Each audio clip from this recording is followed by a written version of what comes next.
Seja bem-vindo à Forja.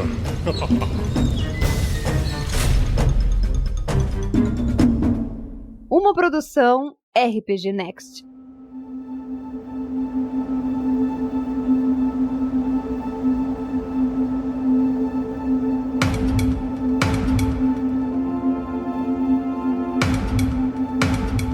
E aí, pessoas lindas e maravilhosas do RPG Next, como é que vocês estão? Eu sei que vocês estão bem. Por quê? Porque vocês passaram por toda a aventura maravilhosa do Anjo de Pedra e vieram parar aqui no Anjo de Pedra. Então, essa aqui vai ser a live de Por Trás do Escudo do Anjo de Pedra.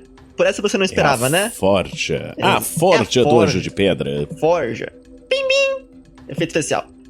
E ao meu lado estão meus asseclas, meus colegas de trabalho e de coração. Começando, Roberta. Alô, galera. Beleza? Eu sou a Roberta Manai e estou aqui para tirar muitas dúvidas sobre tudo. Vinícius. Fala, galera. Aqui quem fala é Vinícius Watzel. E nesse episódio eu estou representando... Não, peraí, eu não estou representando ninguém. Eu tô velho, tô tossindo. Mas eu joguei nessa aventura de Anjo de Pedra com o Bulgor. Bulgor o Bárbaro, querida. Estamos aqui para falar de todas essas aventuras gostosas. São tantas emoções. Muitas emoções. E pra finalizar, porque infelizmente a Sherry não pode comparecer hoje, infelizmente. Talvez ela apareça no chat, talvez não. Zatoni. E aí, galera, beleza? Hoje nós iremos descobrir vários segredos desta aventura maravilhosa. Ou não vamos? Assim que é bom, assim que é bom. Esse episódio só foi possível de ser editado graças às doações mensais dos padrinhos e madrinhas do projeto e às doações das lives. Em nome de todos do RPG Next, muito obrigado!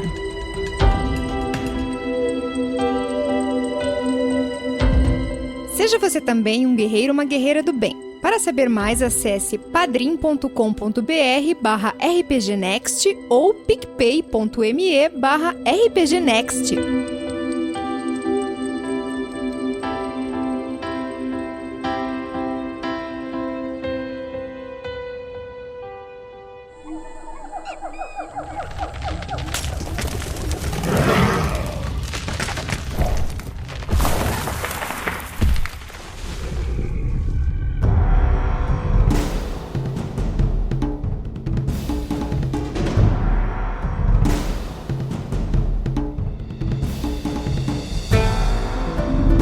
E aí, galera, aqui a gente vai começar mandando umas perguntinhas que o Vini vai começar, porque ele não tem muito tempo, vai ter que sair daqui a pouco, então... Mas só dando um geral sobre a aventura, assim, no meu ponto de vista...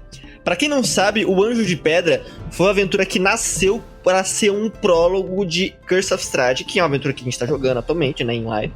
E... É uma aventura meio que pra substituir a Casa da Morte em questão de nível, então era pra levar os níveis personagens do nível 1 ao 3.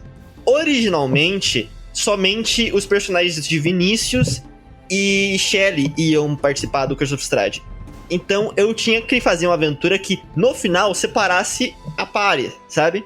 Só que mudou um pouquinho isso com o passar do tempo, enfim. A party que hoje em dia a gente conhece como Traço se desenvolveu muito bem, ficou muito divertida. E eu queria que o Vinícius começasse comentando algumas perguntas, alguns feedbacks que ele tem pra falar da aventura, nesse tempinho que ele tem ainda pra falar com a gente. Então... A primeira coisa que eu queria fazer é elogiar o Thiago.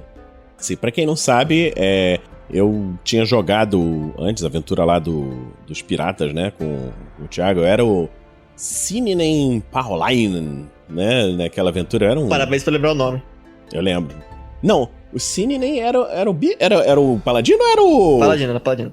Era o Paladino... Não, mas tinha montaria também, tinha... Yulelainen Revolsen era o nome da montaria. Cara, eu tô velho, mas não tô morto. Então, lembrando ainda das coisas malucas. Mas aí, ele mestrou essa... Acho que foi a primeira vez que você mestrou pra gente, né? Thiago, você já tinha mestrado antes. Foi a primeira vez que eu mestrei pra vocês. Então, aí tinha mestrado e tal, e eu vi uma evolução muito boa, entendeu? Na aventura agora do Anjo de Pedra. E, cara, foi divertidíssimo. A gente teve um monte de conversas antes, assim, eu acho que vai se falar bastante aí do personagem do Bulgor, que é Uhum. É um sujeito meio esquisito, mas, assim... Adoro eufemismos. Eu acho que é bom falar do Bulgor enquanto você ainda tá aqui. Uhum. Então, a gente conversou antes da aventura, né? Eu falei com o Thiago mais ou menos a ideia que eu queria, né? E, assim, eu acho que no final das contas ficou muito bom. Eu espero que vocês tenham gostado do personagem. E eu confesso que me deu um pouquinho de medo de fazer um personagem assim, de chegar o pessoal, olha só, cara, não sei o que, machista, não sei o que, e dar problema pro RPG Next, né? Mas... A gente começou com a ideia do Bulgor, na verdade, a gente fez uma live, tá? Se você futucar os confins do canal do RPG Next no YouTube, você provavelmente vai achar a live. Que tava eu e o Vini criando o personagem, aí ele pegou o background do Bulgor, que é Outlander, alguma coisa assim, forasteiro, e num dos detalhes tava tipo assim, meu ideal eu preciso reconstituir o meu clã, preciso fazer crianças para reconstituir meu clã. Aí a gente riu e tal, e o Bulgor falou, e o Vini falou, pô, e fazer um personagem, aí eu falei, mano, isso é uma ótima ideia e tal. Aí, outro momento, a gente tá falando sobre vozes pro personagem e o Vini mandou uma voz de locutor de rádio. Eu falei, usa essa. E a gente foi montando o personagem e, como o Vini falou, a ideia do personagem nunca foi um personagem que, no começo, era pra o pessoal falar, nossa, um exemplo de homem. Nunca foi pra ser uma pessoa maravilhosa, assim. A gente criou o Bulgor pra no começo, ele ser uma pessoa meio detestável em alguns aspectos, assim. Mesmo sendo engraçado, um Johnny Bravo, assim... A gente faz bullying com ele porque ele merece, assim, porque ele é machista, no começo. Ele é bem, bem ruim, assim, na cabeça, sabe? Tem umas ideias meio toscas. Mas aí, nossa ideia era originalmente pegar o personagem desse ponto, que muita gente, que infelizmente deve ter se identificado com o Bulgor, e evoluir ele como pessoa e como personagem, sabe? À medida que ele ia passando de nível. E hoje em dia, depois de todo o Anjo de Pedra, que você chegou aqui, a escalada de personagem do Bulgor nem é mais essa. Ele já superou essa parte dele, né? Essa ideia dele. E eu acho... Fala um pouco pra gente como é que foi interpretar um personagem que é completamente oposto de você, Vini. Cara, é engraçado porque, assim, o pessoal sabe... Assim, eu sou uma criança dos anos 80, né? Eu nasci em 77, então eu vivi os anos 80 e bullying, essa parada assim, era o padrão, né? O nerd era o cara que ficava no cantinho. Eu era literalmente o cara que ficava no canto. Mas, assim, tinha o meu grupinho de amigos e não sei o que e tal. E, assim, eu confesso que eu me inspirei bastante no Johnny Bravo, que é um personagem bem mais recente, né? Mas, assim, aquela ideia naquela época, né, do sujeito, é um macho, cara que, pô... resolve as coisas, não sei o que e tal. Isso aqui manda isso aqui! Quem manda aqui sou eu, pô, acabou, entendeu? E pronto. É o Conan. Assim, é um arquétipo que hoje em dia tá em queda, né? É muito difícil você ver um personagem desse hoje, entendeu? Só que, assim, eu acho que mesmo esse arquétipo, assim, brucutu, né? O brucutu não precisa ser o cara escroto. Uhum. Né? Então o Bulgor começou como o cara escroto, brucutu, e depois pensou, pô, vamos mudar um pouquinho, não precisa ser escroto, né? Então, sim, melhora, né? E acho que o ponto de virada é que, assim, desde o começo a gente tava lutando, tipo, como é que a gente vai fazer a evolução do Bulgor? A gente tava aos poucos fazendo, não, agora a gente precisa evoluir, não sei o quê. Tava tendo algumas discussões, até o editor no começo, quando começou a editar, nossa, tem que cortar muita coisa aqui, não sei o quê. Você que tá no podcast, você não sabe, né? Você não percebeu, você não escutou. A gente escutou muita coisa. E a gente chegou num ponto que eu falei, ok, eu preciso fazer, como mestre, uma chance do Bulgor se redimir como personagem. Uhum. Então eu fiz duas coisas. Primeiro, como a ideia inicial do personagem do Vinícius, ele queria jogar com um vampiro. Em D&D, não é muito fácil jogar com um vampiro. Eu sugeri vampiro, ele falou não. Aí eu falei, então vamos fazer o seguinte, vamos fazer um personagem que vai se tornar um vampiro. Gradativamente, sabe? Então, você pode ver que com o passar do tempo, ele começa a ser tentado pelaquela sombra que aparece no sonho dele. E aquela sombra dá a chance pro personagem Bulgor se provar que não é tão ruim assim. Porque ele tenta ser corrompido. E ele só é corrompido no final porque pra ajudar aqueles que ele considerou família, sabe? Eu acho que isso foi muito importante, porque assim, na evolução do personagem, uma coisa que o Thiago deixou crescer bastante foi essa ideia de que assim, o Bulgor não tinha mais família e de repente começou a ter, entendeu? E é uma coisa que é engraçada nos RPGs, e aí eu pego até pro início da campanha, né? Que é aquela coisa assim que é muito difícil iniciar uma aventura com pessoas que vêm de uns backgrounds malucos, né? E aí, como é que você vai juntar esse povo, né? Eu brinco sempre que uma vez, muitos anos atrás, jogando em GURPS, óbvio, eu resolvi fazer, vamos usar em GURPS os personagens do Vampire, Werewolf, Mage, não sei o quê.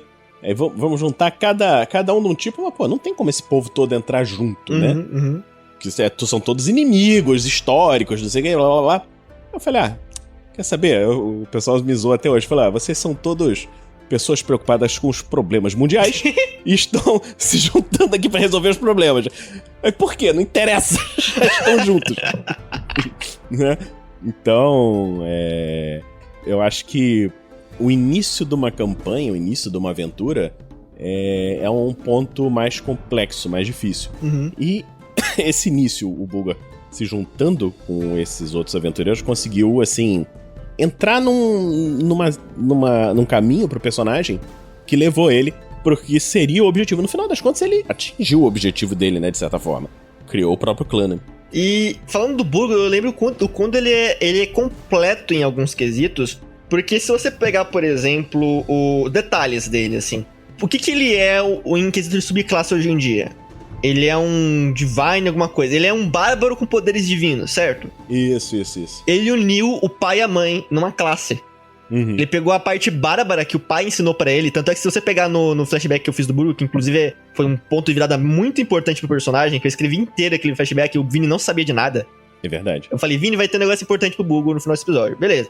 Não sabia de nada.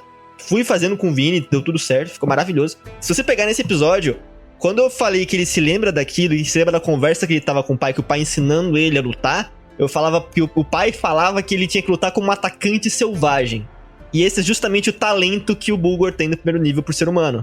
Uhum. Ao mesmo tempo, a mãe dele ensinava ele sobre religião. Tanto é que eu dei até proficiência de graça em religião pro Bulgor. Tinha aqueles colares com os símbolos, Sim, aquele negócio. que é um trinket que se rolou na tabela aleatória, né? Foi. Aí se rolou, eu falei, nossa, isso casa pra alguma coisa. Ele tem isso por algum motivo. Aí eu quis fazer todo um rolê ao redor disso, da mãe dele e tal. E a figura da mãe ser importante pra ele ser desse jeito, sabe? Uhum. E o final dela foi em aberto, assim, pra mente do telespectador entender o que aconteceu por ele, assim. Eu não vou descrever o que aconteceu com ela, não vou falar o que aconteceu com ela. Vocês que assista a live, ouça o podcast. Vocês vão perceber, assim. O Bulgor é do caminho do Zelote? Isso, esse é o nome.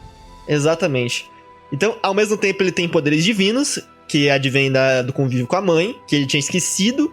E ele tem os poderes de bárbaro, da fúria, que vem do caminho do pai, da família bárbara dele. Que ele usa muito bem. Inclusive, a Sombra, em um momento, ela chega, na segunda vez que ela foi tentar o Bulgor, ela fala que ela tentou convencer o Bulgor pela vingança e pela raiva. Como se ele fosse uma ferramenta dessas coisas. Tanto é que ela coloca ele pra matar os antigos caras que baniram ele, e ele nega e tal. E aí, na segunda vez que ela foi tentar o Bulgor, ela fala que ela se enganou. Que não é a raiva que domina o Bulgor, é o Bulgor que domina a raiva. Então você pega essas conversas entre Bulgor e Sombra, que no final a gente revela o nome dela, mas eu não vou falar aqui porque pode ter gente que não viu o episódio final e tal. E a gente pega essa conversa entre Bulgor e Sombra, você vê que a Sombra, aos poucos, ela vai buscando meios pra tentar convencer o Bulgor a aceitar a dádiva dela. E ela passa de, tipo, tentar usar o Bulgor a tentar passar a mão na cabeça dele, sabe? Em certos aspectos. Tipo, não, você é bom, não sei o quê. Aí depois ela mostra a verdade pra ele. Fala, agora você sabe, agora você me deve. E aí no final ela convence ela tipo... no final do flashback que a gente tem, que ele conversa, que o Bulgor fala com ela, não, pois agora eu tenho um clã. Aí ela fala, você tem um clã, agora é verdade. O que você faria pra proteger esse clã? E isso vem pro episódio final, que a minha ideia era derrubar o Bulgor, pra ele poder aceitar o pacto com a sombra.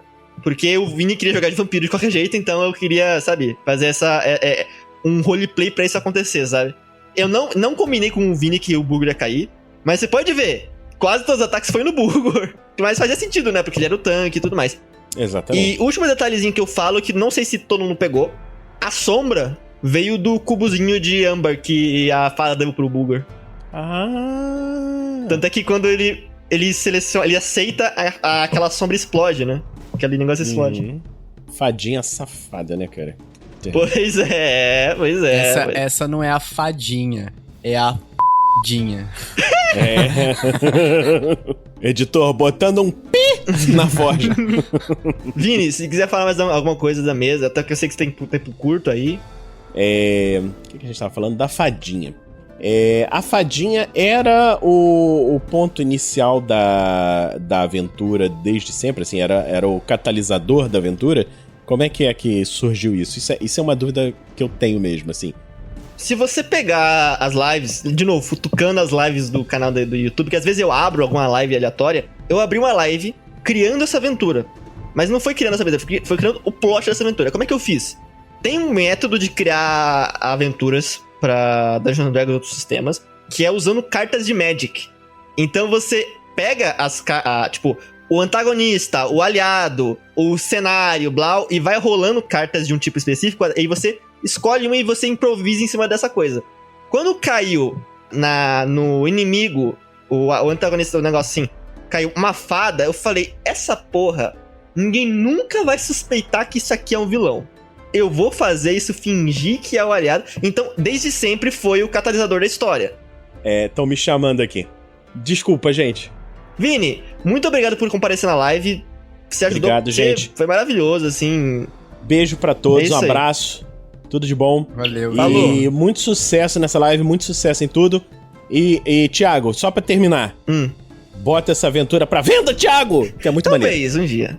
Um abraço, gente. Tchau, tchau. Tchau, tchau. Nós, Então, só terminando o que eu tava falando, eu rolei aleatoriamente as coisas, tipo, pra vocês terem uma ideia, eu rolei savana no ambiente, né, na região. E eu fui pesquisar savana na wiki do Forgotten Realms, que eu queria fazer uma aventura em Forgotten Realms, e o único lugar que eu achei foi Mástica. Por isso que eu comecei a aventura em Mástica, entendeu? Ah, que legal. E aí, tipo, eu gosto de me limitar pra poder crescer em cima disso, sabe? Então, rolar aleatoriamente esses pontos iniciais foi o que me fez criar essa aventura que ela é hoje, sabe? Tipo, o inimigo ser um ogro, um oni, sabe? Eu fico fazendo, sabe? E, nossa, a fadinha, eu amo demais essa personagem. Porque vocês não davam nada pra ela. Sobre isso, tem uma pergunta. Manda. Aquela história, tipo assim, na verdade no mesmo, porque ela falou que tinha o tal do Poço dos Semideuses e o Poço dos Deuses. Tinha algum fundamento ou era só tipo um lure, assim, uma coisa pra gente querer ir atrás? O Poço dos Deuses é canônico. É uma coisa de Mástica mesmo. É tipo a Fonte da Juventude, que não sei quem veio na Mesoamérica atrás da Fonte da Juventude e tal. É tipo a Fonte da Juventude. Só que a Fonte dos Semideuses não tem esse nome, nem existe, na verdade. Mas existe o que existe é uma fonte em Ulatos, que é uma fonte de cura, um negocinho que tem na lore e tal. Então eu fui pegando coisas da lore oficial e fui adaptando do meu jeito, assim. Pra funcionar nos dias de hoje, funcionar na aventura que eu queria fazer. E ela era na localização, tudo, era importante a gente encontrar mesmo, não tinha nada a ver. A Fonte dos Deuses não era importante pra vocês encontrarem, eu nem sabia o que fazer se vocês fossem atrás dela. Nossa. Eu falava, mano, se vocês forem atrás, eu vou fazer alguma coisa. Tipo, sei lá, a Lily recuperar os poderes divinos dela e deixar a party porque vira uma deusa num panteão, sabe? Isso aqui é perder a Lily, mas vocês iam ganhar, sei lá, uma benção eterna, alguma coisa assim. Tipo, alguém ia ganhar a juventude eterna. Sei lá, o Kills ia ressuscitar. Dá pra fazer qualquer coisa, tipo. Eu ia inventar alguma coisa a partir do momento que vocês explicassem, sabe? Legal. E aqui o Gleico, ele faz uma pergunta bem, bem pertinente aqui no chat. A fada foi ótima mesmo. Pra mim só não ficou claro se ela era uma antagonista direta do Strahd. Tá. Não sei também se tu pode responder isso daí. Eu posso responder isso. Ela mesmo diz que ela tem um senhor e o senhor dela é o Strahd. Então, ela é como se fosse um servo de Strade no plano material. É um dos servos, assim. Eu pesei a mão pra montar a ficha dela, porque meio que não importa que ela não era um personagem pra combate. Então ela era uma arquimaga, ela, tipo, magia de nível 9, o cacete agora. Mas ela era uma serva de Strade. Ela nunca teve como Strade pessoalmente, mas ela era uma serva de Strade. Tipo, uma bruxa é pro seu patrono, né? E ela é uma fada das trevas, ela não é uma fada real, né? Tipo, uma fada normal.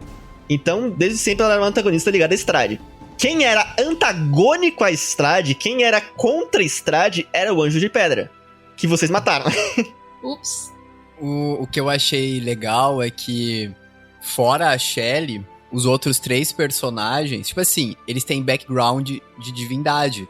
Então, pra entrar no plano das brumas, Ravenloft, eu achei maneiro, porque os 3 têm um background divino, né? Uhum. O Ulgor, com o negócio divino dele, o Caminho Zelote. O Kills, com o negócio da Fênix de Fogo dele.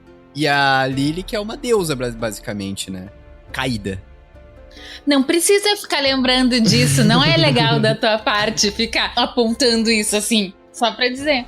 Eu vou esperar ter mais perguntas sobre a Lily e esse negócio de divindade antes de falar mais sobre isso. Mas eu tenho muita coisa pra falar sobre isso, na verdade. Tá, eu tenho perguntas também pra fazer. Tá, mas só pra dizer que o Jack diz assim, a fonte dos deuses estava dentro de uma formiga atômica e dentro de uma certa vassoura. Cara, é impressionante como esses personagens, esses monstros fraquíssimos. Ridículo. É o RPG, né, mano? É muito bom. Falando em RPG, eu até tinha assistido um vídeo do Pedroca esses tempos atrás, não sei se vocês assistiram, mas ele falando sobre a aleatoriedade dos dados no RPG, né? E como ele é a favor de que o mestre realmente deixe a aleatoriedade dos dados pra mudar a história, né? Porque, tipo assim, o mestre, ele não tá ali pra dizer, vai acontecer isso, só isso. Porque senão ele escreve um livro, né? Todo mundo ali tá pra fazer uma história juntos.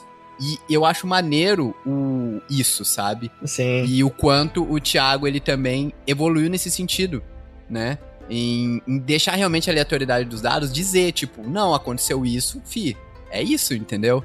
Eu acho maneiro isso daí. Uma coisa que eu fiz nas formigas, inclusive, eu rolei os HP das formigas aleatoriamente.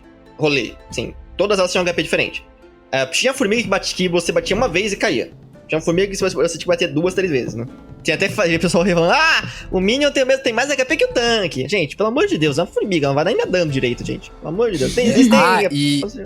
Falando nisso, tem uma coisa que aconteceu muito no começo da aventura, foi a questão do equilíbrio dos levels, né? Tanto é que aquela rainha formiga que tu colocou, que tava meio acima do que a gente poderia derrotar, só que aí é aí que entra o contexto que eu queria perguntar pra você. Como que porque você é famoso por colocar inimigos muito fortes, né?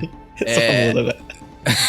Você é famoso, eu jogo muito com você, eu sei disso. Boss fácil não tem graça. Mas como que é essa questão de você equilibrar, tipo assim, porque eu vi que a rainha você realmente tinha colocado a mão, passado a mão, e aí você acabou colocando um artifício pra ajudar a gente, que foi, no caso, o espírito, né? Sim. Mas aí como foi? Você realmente viu que, não, esse boss não vai dar certo pra eles? Como é que foi? Primeira coisa, a aventura ela foi inspirada em Elden Ring, que é um Souls-like, né? Tipo Dark Souls. Então, era pra ser difícil mesmo em alguns quesitos. Tinha até umas coisas, tipo, ler a lore do item, sabe? Eu coloquei alguns detalhes assim. Inclusive, tem em relação a isso a fonte do semideus que eu posso falar mais pra frente, que é um negócio artifício legal. Uma coisa que você faz quando você balanceia um combate, além de se preocupar com CR, cálculos, que seja 4, é você pensar em o que eu vou fazer se o grupo estiver morrendo aqui. Se você quiser, tipo, beleza, morreu, tudo bem. Mas como aqui é um podcast e a gente tem que fazer a história ir pra frente, não dá pra acabar a história no TPK no primeiro nível, eu falei, ok, eu vou deixar um artifício aqui. Eu sempre faço isso em combates muito difíceis. Se eu achar que eles estão precisando, eu jogo esse que vai favorecer eles. Não vai ser uma escapatória sem saída. Tipo, o fantasma, ele não chegou, eu vou matar a rainha formiga em um tiro, pô. Não. Ele foi lá e curou, você ajudou, pegou poção de cura, ajudou, beleza. Foi. Levou dano no lugar, tá? Ele podia ter morrido, inclusive. E eu peguei que seria um auxílio pra tentar equilibrar um pouco mais a balança, sabe?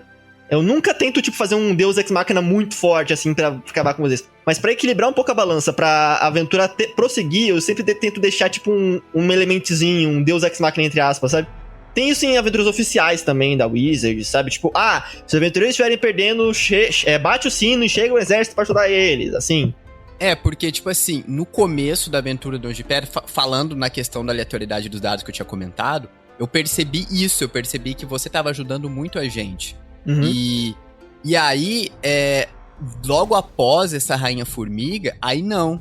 Aí começou a realmente essa evolução de, pô, o que tá acontecendo é o que tá acontecendo. Tanto é que todos os boss que a gente enfrentou foi, tipo, só a gente nos dados. Tanto é que aquele boss que, inclusive, foi do meu background, né, ele foi fácil, né, entre aspas. E o outro, antes dele, foi fácil também. Então, tipo assim, fácil no sentido de que, pô, a gente tinha tirado muitos acertos nos dados, cara. No Coliseu por exemplo. Sim. No Coliseu, aquele bicho, ele tava com muito, muito azar, tá ligado? Ele mal conseguiu utilizar os poderes dele. É verdade. Sim, isso aí eu vou falar sobre isso depois, é importante. E a gnominha aí, pequenininha, safadinha, ela derrubava toda hora. Uma coisa, só finalizando, antes disso, finalizando a formiga, a Rainha Formiga, ela era de uma CR4. Só que ela era CR4 porque ela dava muito dano de veneno. Então, o que eu pensei? Vocês vão ser imunes a veneno, ao veneno delas. Então, 90% do dano que ela dá, ela não vai dar. Então, isso já faz com que ela, tipo, caia bastante de CR. E eu queria que... A minha ideia é sempre deixar o inimigo uma CR a mais, assim, ou talvez duas, dependendo de quão forte a pare, pra ter uma graça um pouquinho maior no jogo. Que eu não gosto de colocar um multi-minion também. Aquela formiga teve até alguns minions, mas era minion de, tipo, uma porrada morria, né? Era mais pra quantidade, assim. Pra gastar recurso. Minion sempre vai gastar recurso. E no quesito que você tava falando, tipo, no começo eu tava ajudando muito vocês, é porque eu acho que isso inclusive tem aventuras introdutórias também muito, que level 1 de D&D e outros sistemas também, você ainda tá se adaptando à ficha, se adaptando a como é que joga entre aquela party, quem que faz o quê. Então é uma rodinha, sabe, na bicicleta, pra você pegar impulso. Aí a partir do momento que eu vi que vocês estavam avançando sem precisar de rodinha, eu tirei a rodinha e vocês foram, assim. E foi loucura, assim.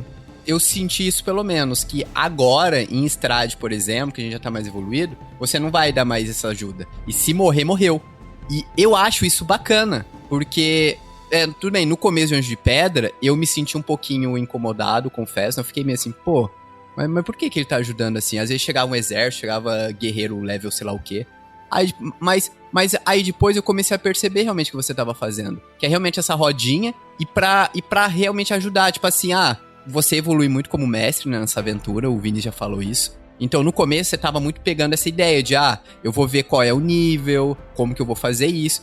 E aí, depois eu entendi, eu falei, pô, bacana isso daí. Tanto é que depois você soltou as rodinhas e agora em Strade a gente tá lascado, porque se a gente morrer, morreu. Eu acho isso bacana, porque traz um sentido de, pô, mano, o acerto crítico numa situação dessa é muito gostoso, porque, né, você vai morrer, você fala, caraca, mano, eu vou morrer. E aí, do nada, você tira um acerto crítico e fala, misericórdia, que coisa maravilhosa.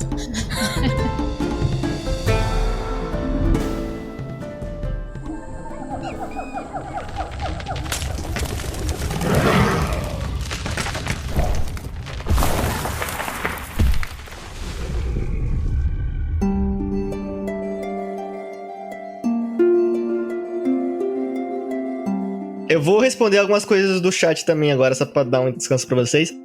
O Jack, que é o Luca, mandou assim... eu não tinha conhecimento dessa área do mundo de Forgotten Realms. Todas as tribos foi você quem fez? Não. Eu pesquisei muito em Wikipédia de Forgotten Realms, em inglês mesmo. Por isso tem até algumas palavras tipo maca. Maca pra mim era arma porque tava escrito na Wiki, né? Mas às vezes é a tradução errada.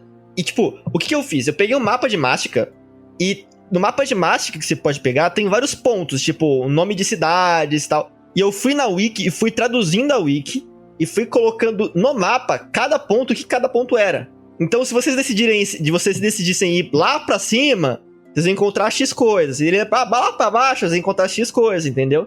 Então, eu destrinchei o cenário que já existia pra poder usar ele da forma que eu queria, entendeu? Mas as tribos que tinha lá já existiam. Eu pesquisei a história delas, eu estudei elas a fundo, fiz os NPCs pra elas e foi assim que eu fiz. É claro que se você fazer um cenário próprio, a história é diferente, mas eu queria usar um cenário de Forgotten Realms. E aí, outra pergunta.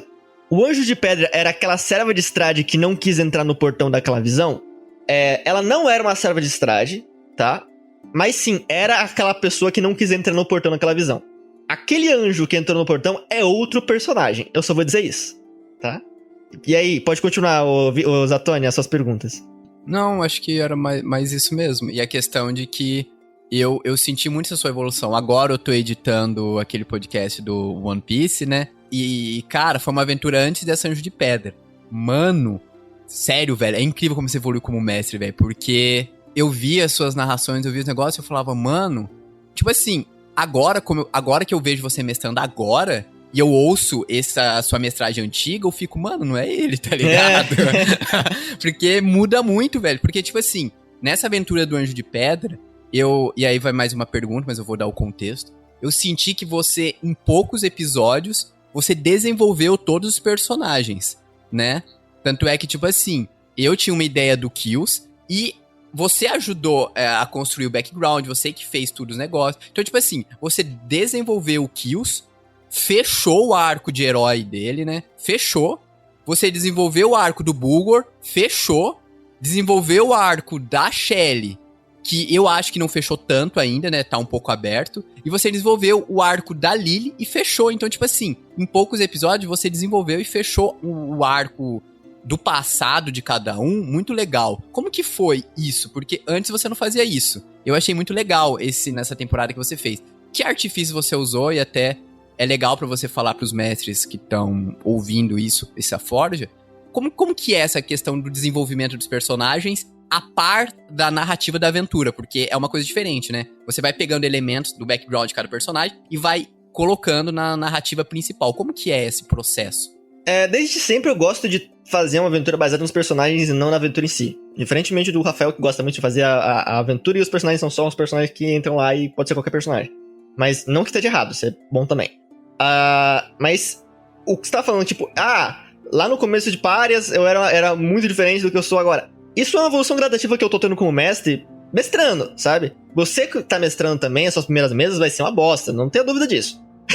Você vai ter problemas, você vai se identificar com alguma coisa assim, eu não gosto tanto de fazer isso, isso aqui é mais minha praia, isso aqui eu manjo mais bem, entendeu? Você vai se encontrando e vai ficando melhor. No quesito de desenvolvimento de personagem que eu fiz pra Anjo de Pedra, pra se encaixar isso, o que eu fiz? Eu peguei o BG de cada um, ninguém escreveu BG, ninguém escreveu background, eu não queria que ninguém escrevesse background, tá? Por quê? Porque eu queria que cada um fosse desenvolvendo o background à medida que vai falando com os outros personagens, vai interagindo. O Kills fez muito isso. Não, porque eu não sei o que e tal. Quando ele falou da Imperatriz das Chamas, aquilo foi um prato cheio pra mim. Entendeu? E eu fui pegando as coisas que vocês escolhiam e fui dando um contexto pras coisas que vocês escolhiam, sabe? Tipo, o Trinket que o Bulgor rolou. Porra, ele se tornou todo o próprio da mãe dele no final, sabe? Da mãe dele ser religiosa e tal, que virou a classe dele. Cara, tantas coisinhas que você vai escolhendo em quesito mecânico que faz sentido pra lore, porque eu faço fazer sentido pra lore. Porque eu não quero que seja o combo pelo combo, né? Ou uma coisa rolar aleatória e ficar ali sozinha, sabe? Então eu fui desenvolvendo isso e com a ajuda de vocês. Os jogadores ajudam muito a desenvolver o próprio personagem. Quando você tá jogando, você quer que o seu personagem esteja desenvolvido. Então eu só ajudo, entendeu? Eu pego o caminho que você dá a linhazinha, dá a ignição, e eu avanço ele na medida que você quer avançar ele. Como eu percebo, por exemplo, a Roberta, ela não gosta tanto de trabalhar em passado de personagem. Assim, eu percebi isso um pouco. Tipo, ela não fala muito do passado da Lily. A Lily não fala muito sobre o passado dela, ela fala mais sobre o futuro, sobre o presente dela. E como eu trabalhei isso? Eu peguei o que ela escolheu de Sombra das Trevas, que é uma mecânicazinha que a gente escolheu pra essa mesa e pra Curse of Strahd, e eu desenvolvi isso usando alguns outros conceitos, tipo, ela tem olhos de gato. Por que ela tem olhos de gato? Por que não sei o quê? Aí eu fui pensando nisso e tal. Aí chegou no plot divino, que eu adoro trabalhar com deuses, e chegou em Bastet. Aí chegou em todo o plot de Bastet, é filha de Ra. Ra é o deus do fogo, do sol. É o deus é um deus pássaro. Parece uma fênix. Entendeu? Todo o rolê. Chegou nos filhos de Ra. E aí todo esse contexto que leva os dois personagens a se encontrar, sabe? Então você... No final das contas, em suma, a minha dica é... Pega os ganchos que os próprios jogadores te dão, com escolhas mecânicas ou narrativas que eles fazem, e desenvolve isso. É o que você melhor consegue fazer pra fazer o personagem fechar bonitinho, assim. Sobre isso, primeiro que tem uma pergunta aqui no chat, que alguém tinha perdido, agora eu não me lembro, deixa eu buscar aqui. Ah, tá aqui, foi o Jack. Espere, como assim ele é uma deusa caída? Ele não sabe aonde ele perdeu essa informação na aventura. Ele não assistiu até o final, acho que ele não escutou até o final. Tá tomando spoiler aqui de graça, mas tudo bem, amigo meu. Olha aqui, tá, então sobre isso, daí eu tenho muitas perguntas. Manda. Na realidade. Antes disso, na real, Rô, a única pessoa que conseguiu ter tempo de comentar quando eu pedi no post de perguntas que eu mandei pra fazerem perguntas no YouTube foi o Daniel Grossi. E olha o que ele mandou. Uma pergunta. Qual é a dificuldade de acertar um Firebolt? Brincadeira! Na realidade, a pergunta é: se o Bulgur está com a maldição de vampiro, ele teria morrido sem antídoto ou teria acelerado o processo vampiresco? E se morrido, essa é a regra do livro ou regra da mesa? Respondendo essa perguntinha, que ele vai escutar quando ele for ver essa parte, antes da Lily entrar no personagem, vai desenvolver pra caramba essa parte, o Bulgur tá com o início de maldição de vampiresca. Isso é um negócio que quer dizer assim, ele não tá pegando a maldição vampiresca que foi mordido. Ele tá pegando direto da fonte, tá? Eu posso dizer só isso. Ele tá pegando o vampirismo direto da fonte do vampirismo. Isso em Lord de Forgotten Realms. E ele tá pegando de uma forma diferente do que Strahd pegou, por exemplo. Ele tá pegando gradativamente. Então ele ainda não é um vampiro completo. Vamos dizer, ele é tipo uns 10% vampiro. Ele vai evoluindo, conforme ele vai upando de nível, ele vai ficando cada vez mais vampiro. Entendeu? Tanto é que quando ele estiver no... E aí, a cura, a poção lá, o antídoto, funciona ali porque ele ainda não é um morto-vivo. Então sim, ele teria morrido. Morreu. Teria personagem. Mas eu sabia que ele não ia morrer, porque eu sabia que, tipo... Ia ter aquele gancho que a Lily ia chegar com um antídoto. Isso tava na minha cabeça, eu sabia que ia acontecer. Então foi uma aposta que eu joguei. Tipo, se o Bulgur tivesse morrido, beleza, ia fazer todo um outro esquema, mas... Não morreu. Deu tudo certo. Pode entrar no continua, Roberto. Tá, não, aqui só uma outra coisa ainda sobre Bulgur. Gustavo... não, ainda sobre o Kills. Gustavo, qual foi o pensamento que você teve pra criar o seu personagem pássaro morto-vivo? Verdade. Antes da gente ir pra Lily, vamos finalizar o Kills aqui. Isso. Cara, eu não tinha a mínima ideia de como criar esse personagem. Aí o hater mandou mensagem pra mim e falou, mano, bora criar o personagem? Aí eu falei, cara, eu não sei que personagem que eu vou criar. Eu falei pra ele. Aí o hater, não, a gente cria junto.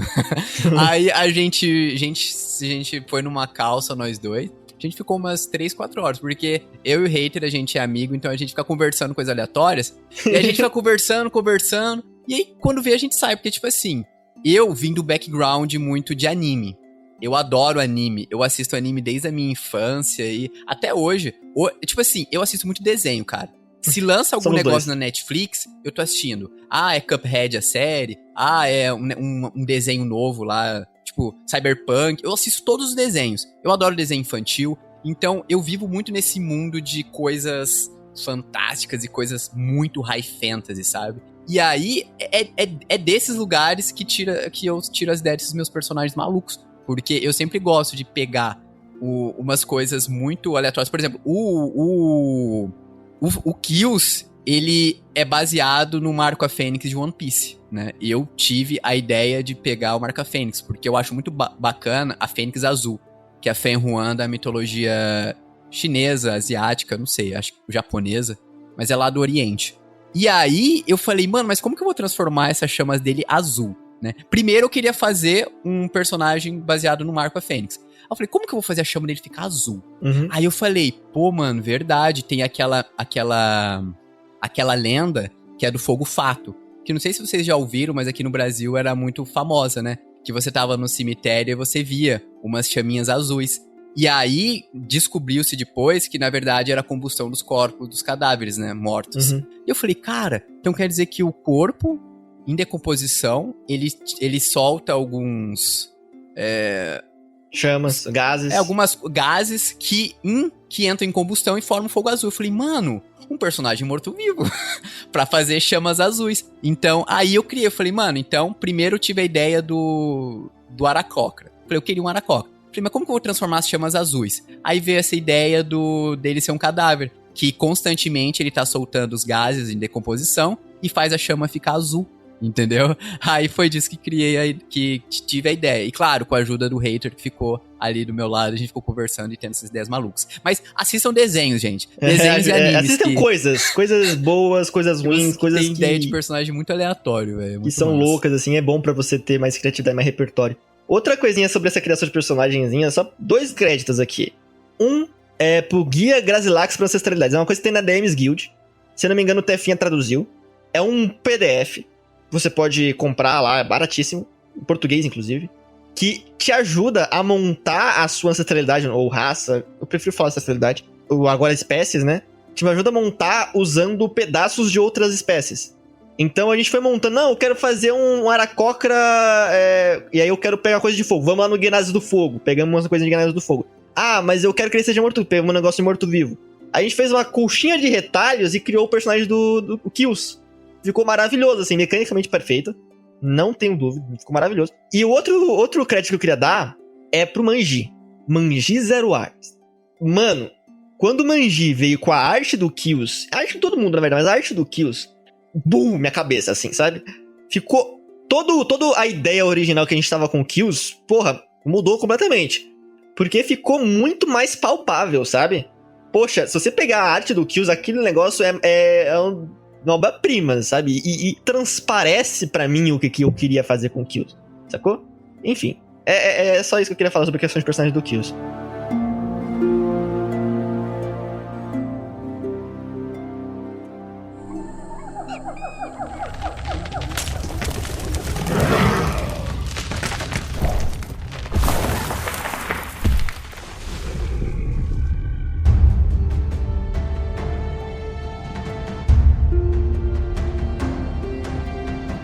Vamos pra ele agora, pra finalizar? É que não, finalizar não porque eu vou fazer a Shelly ainda, mas vamos começar com ele. Tá, vai lá, manda, então... só o caderninho, abre o caderninho, vai. Não, tava dizendo que eu tô com vários caderninhos, eu vou ter que compilar esse negócio num caderninho só. Não, mas então, aqui o pessoal tinha perguntado o que aconteceu e tal, o que perdeu, o Jack perguntou, né? Então, Jack, só relembrando aqui a história, em algum momento, a Lily teve uma visão em que ela viu um jaguar com caninos protuberantes e ele tinha veneno saindo ali e tal. E esse jaguar disse pra ela que ela tinha uma alma familiar, deu uma bênção pra ela. E aí quando ela acordou, ela pensou, tá, tem que descobrir quem é esse cara. E aí, se eu não me engano, ele era o Zaltec, é isso, né? Uhum. E aí, também tinha uma coisa com garras, eu escrevi aqui a palavra garras. Enfim. E aí, depois disso, ela foi... Aqui, ó, tenho outra anotação em outro caderninho. A palavra garras, eu acho que você escreveu por causa da magia de garras. Porque em Mástica tem escolas de magia diferentes, que as de garras e as de pluma. As de garras vêm de Zaltec e as de pluma vêm de Kotal. Isso aí. Tá. E aí tá, depois ela descobriu que era uma reencarnação da deusa Bastet, que é filha de Ra. E como Kills também é filho de Ra, então eles são irmãos. E aí ela teve também um sonho muito interessante, que foi em Baldur's Gate, que ela era uma gata e andava pro Baldur's Gate de noite e tal. E aí, de repente, ela acordava num trono, tinha adoradores. Hamla, uma mulher trazia uma lâmina e um cara... Oi? Esse nome é legal, esse nome é importante, Hamla.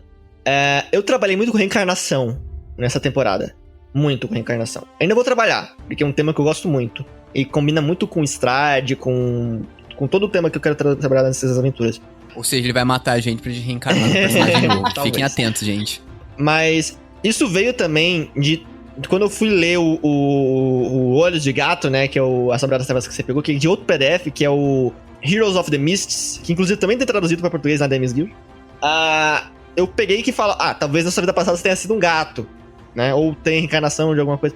Aí eu peguei, poxa, e se Bastet reencarna como gato, como humanoide, como deus, aí fica nesse círculo, assim, sabe? Um chama de reencarnação, assim. Aí eu pensei, reencarnação? Kills? Aí eu fui fazendo uma ligação e tal. E aí o Kills, ele não é exatamente um filho de Ra, porque... Ele é um filho de Ra, a espécie dele é filho de Ra, porque é uma espécie criada por magos e tal, pra ser inspirado em Ra, assim. Então, é uma espécie de homens fênix, né? Tanto é que o Kills, ele tem ele vai pro aspecto de Ra, que é a Imperatriz das Chamas. Os deuses, tanto em Forgotten Realms quanto nos cenários, eles têm aspectos. Eles têm outros nomes, outras aparências, outras personalidades. E eu quis que a Imperatriz das Chamas que ele criou, essa Fênix que ele criou, também fosse Ra. Então, eles são parentes, realmente são irmãos, né? Tipo, o Kills hoje em dia chama a Lily de Manzona e tudo mais. Mas de formas muito bizarras, assim. Uma mãe muito super protetora, na minha opinião. Muito bom. Muito Ela bom. não sabe como ser mãe, ela tá aprendendo. Vai lá, Lily. Que nem o Kills tá aprendendo a ser filho. Tá, e aí nesse sonho que ela teve, daí uma das adoradoras dela traz uma lâmina, traz uma pessoa presa, né? E aí pergunta o que tem que fazer e tal. E a Lily poupa a vida do seguidor, dessa pessoa que acho que ia ser morta, sei lá. E aí depois diz que ele tá livre, né? E Isso aí... foi muito foda, tá? Por quê? 2 pontos. Eu deixei completamente aberto pra Lily escolher o que... A Roberta escolheu o que a Bastet fez naquela situação. Qual foi o final daquela cena. Deixei em aberto. A Roberta podia fazer tanto que o passado da Lily era sombrio, que ela era uma deusa maligna, quanto que ela era uma deusa bondosa. Naquele momento, a Roberta decidiu o futuro da Lily. Que do caralho! Ela decidiu, fala. naquele momento, como é que ia ser todo o rolê da Lily. Se ela ia se corrompendo, se tornando cada vez mais divindade, ou se ela ia se tornando cada vez melhor. Mais selvagem, mas ainda assim melhor. Ela decidiu naquele momento, quando ela poupou aquele escravo. Outra coisa, nomes são importantes. Eu falei de reencarnação, né? O nome da serva que trouxe a adaga pra personagem da Lily, que é uma serva de Ra, uma serva dos deuses egípcios e tal, que é de uma região egípcia, de Forgotten, enfim. A Hamla. Eu enfatizei o nome Hamla, que eu sorteei aleatoriamente, inclusive, os nomes egípcios, mas o que importa é... Eu enfatizei o nome Hamla. E eu usei o nome Hamla em outro momento pra me referir a outro personagem. A mãe do Kills. Eu trabalho com reencarnação. Então, a sacerdotisa de Bastet, de tantos tempos atrás, reencarnou como mãe de Kills. Entendeu? É a vibe que eu queria passar. Eu deixei bem entre linha isso. Tanto é que vocês enfrentaram a Hamla, né? O corpo de Hamla todo deformado lá, bizarro. Que eu deixei, tipo, quem pegou, sacou? Eu gosto de fazer isso, eu gosto de deixar esses easter eggzinhos, assim. Legal. Tá, e agora a nova, entre aspas, mãe do Kills também é uma... Enfim, tá tudo meio que se fechando ali. Tu tinha pensado nisso? Tipo, em todos esses desdobramentos ou foi acontecendo? Não. Eu fui pensando. De uma sessão pra outra eu penso muita coisa. Eu vou mudando muita coisa, assim. Eu sei, o que eu tenho na minha cabeça eu quero o final assim, eu quero o começo assim. Eu quero que tenha isso no meio. O resto, vocês que vão criando. Entendeu? Eu gosto de fazer assim. Que é como eu consigo guiar uma aventura sem me perder, né? Entendi. E também, como a gente tava falando, né? Que os dados falem a narrativa, né? Sim. Sim. Eu tinha a cena que vocês derrotavam o Anjo de Pedra e rolava aquela cena com a fada. Esse era o final. É a única coisa que não ia mudar. Depois disso, antes disso, foda-se. Eu fui pensando, assim, fui bolando, assim, minha cabeça. E, cara, deu super certo, assim. Ficou maravilhoso a aventura inteira, assim. E qual foi essa pergunta? Eu já me perdi aqui. Não, só tava comentando essas coisas e... Que mais esse sonho de Baldur's Gate, que eu também fiquei curiosa com esse sonho, mas então agora tu tá me dizendo que na verdade ele foi uma lembrança, né? Na real foi uma lembrança do que aconteceu, que a Lily teve, né? Essa lembrança, mas que na verdade a Lily não sabe que é lembrança. Em princípio ela não sabe que é uma lembrança. Pra ela foi um sonho muito louco. E... Não, e aí eu tava relendo aqui as minhas anotações que uma das visões que eles tiveram, e agora eu não me lembro se foi só a Lily que teve, ou se foi todo mundo que teve, de um humanoide com cabeça de jaguar, presas de víbora, destrói uma cidade, ele vai em direção a um zigurate, assim como que nós estávamos naquele momento, mas do outro lado, e aí tem uma batalha entre Drows e aranhas. Isso não foi um sonho. Isso daí foi o final. Isso aconteceu. Tá. O que aconteceu, pra quem não entendeu, eu tava fazendo 2 plotlines rolando ao mesmo tempo. Tava rolando a aventura da party Traço e tava rolando a aventura da party do Halloran, que é a aventura do livro oficial de D&D. Ah, que legal! Então se você pegar, acho que a mão de víbora, a espada, alguma coisa assim do livro oficial, que é bem velho, o Halloran é o protagonista, tem todo aqueles rolê, e eu tava seguindo a história, colocando vocês na timeline. Aquela cena final era que o próprio pai, entre aspas, do Kills, né? O sacerdote se sacrificou. Era o Avatar de Zaltec lutando contra o Avatar de Kotal.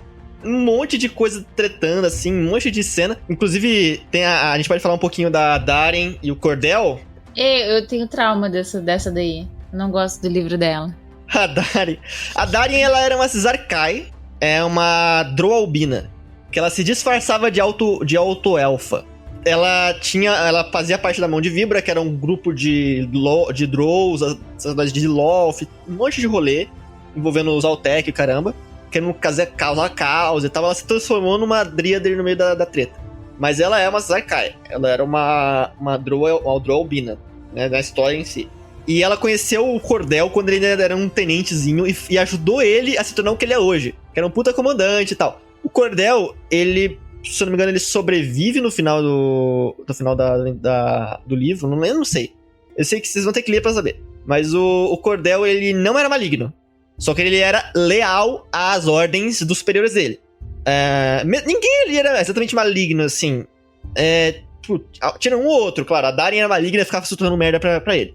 Mas o Cordell, ele era um cara que cumpria ordens e ele era um soldado, né? Ele era um comandante, mas era um soldado pra pessoal mais superior. Muito forte, sim, nível 14 de guerreiro, mas... Enfim, um monte de subplots envolvendo Darien, enfim. O quesito do livro da Darien. No canon, o Halloran sem querer rouba o livro da Darien. Por isso que ela vai atrás dele, que o Halloran acaba virando um alvo e blá blá blá blá blá. E é o livro que vocês encontram, né? É o livro que tem que a cita e tal. E eu não podia deixar jogador espertalhão vou usar o meu anelzinho no livro e descubro o plot inteiro da campanha. Onde vou avisar o Halloran a estragar a timeline inteira. O que eu fiz? Se eles mexerem nesse negócio, tem magos fazem isso, é comum magos protegerem os próprios grimórios. Se eles mexerem, vai levar dano. Vai levar dano, não tem o que fazer. E o que aconteceu? Mas isso aqui serviu muito pra Shelly, pra Renesmee, usar de gancho pra adquirir novos poderes. E ela pegou o Pacto do Tomo, né? Então ela começou a ter acesso a Tomo a partir daquele momento, né? E foi a primeira aparição da patrona da Renesmee naquele momento. Que nem a Renesmee sabia o nome ainda. Tava começando, assim. Isso mesmo. Lembrei agora. Mais alguma pergunta? Alguma coisa assim? Da minha parte, era isso.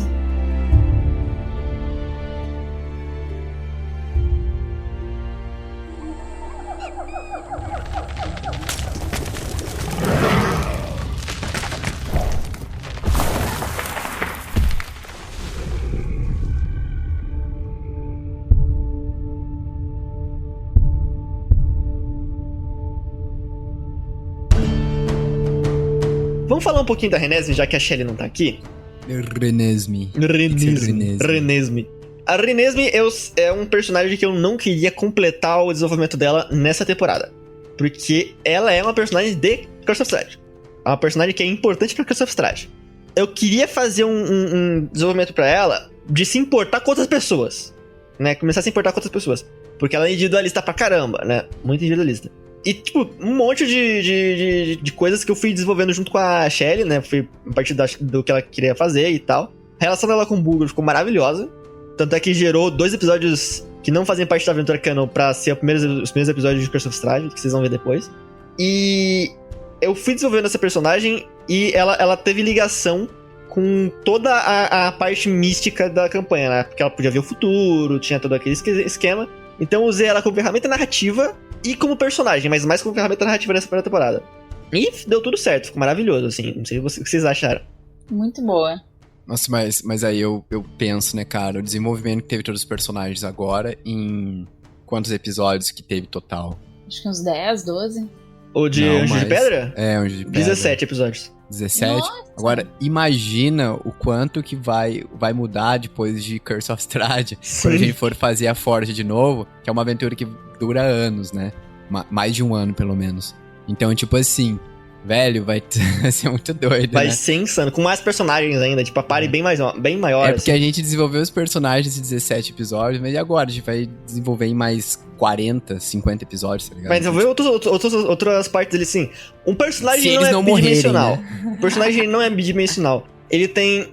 Uma coisa que eu aprendi de roteiro, com canais tipo Narrativando e tudo mais, é que esses personagens têm arcos narrativos, crescentes e decrescentes.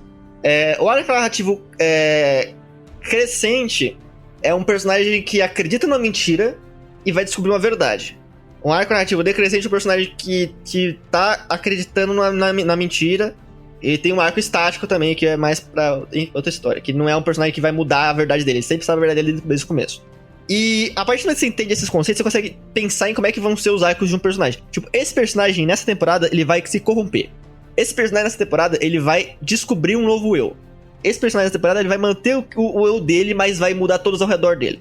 Então, a gente consegue desenvolver melhor essa parte. Tipo, o Kills, que teve todo um desenvolvimento X na primeira temporada, a partir do pós-créditos do último episódio, que inclusive a gente pode falar um pouquinho sobre ele depois, o pós-créditos do último episódio, a partir daquele pós-créditos, ele vai ter um arco narrativo de desenvolvimento completamente diferente.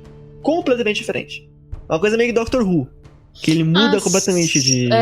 Ainda sobre isso aqui, ó, o Gleico escreveu aqui, se não me engano, a informação da perda da divindade da Lily foi dada na Maldição de Estrade. Uhum. Agora eu não lembro se foi na Maldição ou se foi nesse pós-créditos. Foi na Maldição, o pós-crédito só mostrou visualmente a Lily toda acabada. Ah, tá bem. E acho que tu tinhas me dito em off, eu acho que a Lily ia perder os poderes. Mas no último episódio, eu lembro que tu tinha comentado que a Lily virou a divindade pra batalhar com a fadinha, né? Sim, porque não tinha como ela vencer uma arquimaga se não fosse isso. Então, tipo, nesse final já deu pra... Uhum. Sim. Eu deixei bem aberto algumas coisas porque eu não sabia... Uma coisa, eu não sabia se os personagens Lily e Kills iam participar de Curse of Strahd. Eu não sabia. Dependia de agenda de 47, dependia de agenda de Fernando, dependia de agenda de Thiago, e eu não sabia o que ia acontecer. Eu separei a party por causa disso. Depois eu uni a party de novo, porque eu descobri que eles podiam participar e deu tudo certo, ficou maravilhoso. E é isso. É bolar um jeito de você fazer o que você quer fazer e investir nisso. Que bom, porque eu queria jogar Curse of Strahd. Eu gosto de campanhas. E eu queria continuar jogando com essa party, que tava muito divertida. Mas só o Thiago tinha comentado antes que achava que que a jogadora não gosta muito de criar background. Na verdade, Thiago, é só falta de criatividade. É porque a gente tinha falado o primeiro background que a gente falou da Lily era muito, muito mundano, assim, né? Tipo assim, saiu queria aventura, não sei o quê. Então, na verdade, assim, ficou uma coisa meio... Né? Depois eu fui vendo o teu estilo de mestrar e que eu acho super legal, assim, que tu consegues, pra mim, acho que isso já foi falado, assim, bastante, mas enfim, só pra reiterar, assim, eu acho interessante como tu consegues mesclar o tempo da ação, do desenvolvimento da trama com esses minutos, assim, né, porque geralmente a gente tem uma ideia, assim, né, de que a trama tem que avançar, que é quase um filmezinho, assim, mas não, né. Tu consegues mesclar bem, assim, inclusive durante a ação, né? Às vezes algumas fazer esse desenvolvimento de personagem, acho muito...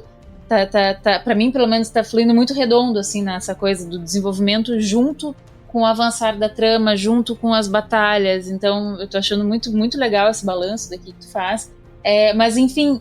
Depois que eu comecei a perceber que era assim a aventura, puta, e agora o que eu vou conseguir fazer com esse background tão, sabe, tão simplório, assim, porque na verdade é isso, assim, um background foi simplório mesmo. E aí tu também conseguisse dar um jeito nisso, né, tu conseguisse dar uma virada e tornar a personagem interessante de uma outra forma, assim, com essa coisa da reencarnação, né, unindo os elementos que tu pensasse pra tua aventura e aí a partir disso tu conseguisse dar uma interessância. Adoro essa palavra, é inventada, gente, não existe. Gostei dessa palavra, gostei. A gente criou bastante palavras nessa aventura, né, tipo agilidosos. Que inclusive vira o nome do episódio, Inimigos Agilidosos.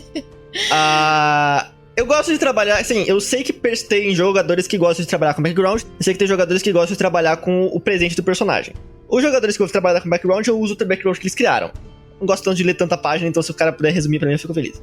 O jogador que gosta de trabalhar com o presente do personagem, eu faço questão de desenvolver o personagem aqui.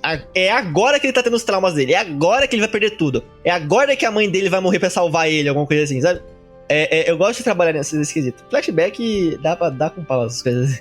E aqui tem uma pergunta que eu achei muito, muito importante aqui, uma pergunta lá de trás que o Jack pergunta. Vai ter a participação do ilustre Morfeu nas sessões futuras? Achei muito relevante. Nossa, vamos falar um pouquinho sobre a participaçãozinha do Morfeu como muito maravilhosa, meu Deus. Não, porra, nossa, que maravilhoso. Apesar do áudio dele não tá a melhor coisa do mundo, mas agora vai estar um pouquinho melhor porque eu entreguei o headset que eu usava aqui no Next, que a Roberta que passou pra mim, inclusive. Aquele headset é milenar. Sim. É, esse headset, ele começou com a Lúcia, que tinha recebido de alguém, depois mandou pra Roberta, que agora... Nossa senhora, ele já viajou o Brasil todo, gente, que não, isso? E dura que ele tá durando muito, porque Sim, o meu, eu tá tinha um descascando igual. todo. Cara, eu tinha um igual, e ele quebrou em um ano, eu tive outro e quebrou de novo. Então, tipo assim, É muito bom esse headset, cara, é muito bom. Aí o que acontece? mas ele é frágil, incurável. então cuidado, É, gente. sim, tá com o Morfeu agora, por quê? Porque meu plano é arrastar esse cara pro RPG Next. O Boa. Morfeu, caso vocês não saibam, é o cara que me ensinou a jogar RPG. Eu comecei a jogar RPG com ele. Ele pegou as piores fases do mestrando e tava lá, tava firme e forte. Olá, pessoal, eu sou o Morpheus. Ele tem essa voz, assim, toda ótima pra podcast, inclusive. E ele é ele interpreta muito bem personagens, porque ele é ator também, que nem o Zatório, né? Ator de teatro e tal. E ele tá me ajudando a montar o Anjo de Pedra. Então, à medida que eu ia escrevendo o Anjo de Pedra, Morfeu, me ajuda aqui, me ajuda a fazer o puzzle das plaquinhas, ajuda o plano. Foi me ajudando Foi e tal. muito divertido aquilo, meu Deus. Foi. Inclusive aquele puzzle... o Kills de Curse of Thread, ele me ajudou a fazer a build do Kills. Morfeu é maravilhoso, cara. Se Deus quiser, ele participa também de algumas mesinhas no futuro. Tá vendo? Porque o Aníbal é onipresente, né? Eu tava falando do... Por favor, mano, coloque o Aníbal pra aparecer na frente do Strade, perguntar e derrubar um saco de arroz na frente dele. Pra ver se aquela lenda dos vampiros contarem os grãos de arroz vai ser verdade. Eu sei engraçado, juro por Deus, isso é muito bom. A Strade olha pra aquele negócio de arroz, tá tirando com a minha cara. Não, vai saber se não fica legal. Enfim. Inclusive, deixa eu fazer agora umas curiosidades. Só um adendo, enquanto tu tá aí procurando as curiosidades, vou lendo aqui os comentários. Aqui uma pergunta do Jack eles foram irmãos para se passarem por locais, mas isso combou perfeito com o conceito deles sendo filhos de divindades. Isso foi programado? Não. Os jogadores escolheram e deu coincidência. Ficou bonitinho, ficou legal. A gente que decidiu, né? Não, os dois são seus filhos. É, e ficou muito bom. Não foi programado, mas é assim que funciona o RPG. Nunca é programado quando é bom.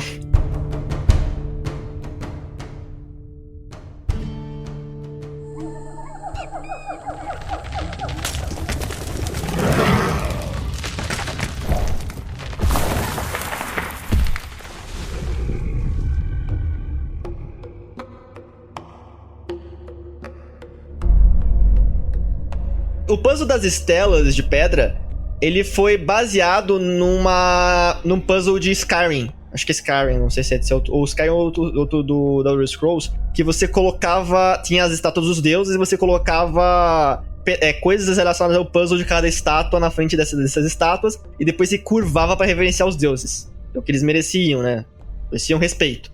Aí, né, se curva. E eu me inspirei nesse puzzle e fiz um puzzle um pouquinho diferente, assim. Peguei os deuses de Mástica, porque eu gosto de trabalhar com mitologia, então eu estudei os deuses de Mástica. Fiz, assim, as estelas com parágrafos de textos que não existem. Literalmente, eu peguei a lore deles e eu inventei, tipo, pra mostrar como é que eles são. E eu sublinhei algumas palavras. E como vocês iam interpretar fisicamente aquelas palavras, dependia de vocês. Então, era borboleta, vocês podiam fazer com a mão, vocês podiam, sei lá, bater asas, fazer o que vocês quisessem, assim. Mas tinha que representar aquela palavra de algum jeito com os corpos dos personagens de vocês. E vocês inventaram, assim, não, eu vou plantar bananeira. Ficou muito bom, e era essa a ideia, sabe? E claro que demorou um pouco mais do que eu queria, porque, né, muitas estátuas, mas... E cada estátua ia dar alguma coisa errada. Se você tivesse errado, ia dar algum efeito negativo. Quanto mais belicoso o deus, mais maligno o deus, mais danoso ia ser o efeito. Tipo, todas as estátuas de Zaltec eram um ataque. Ou seja, tinha um potencial letal o negócio. Não muito letal, porque eu não coloquei tanto dano assim. Mas podia danificar bastante. Vocês iam gastar as poções de cura aí.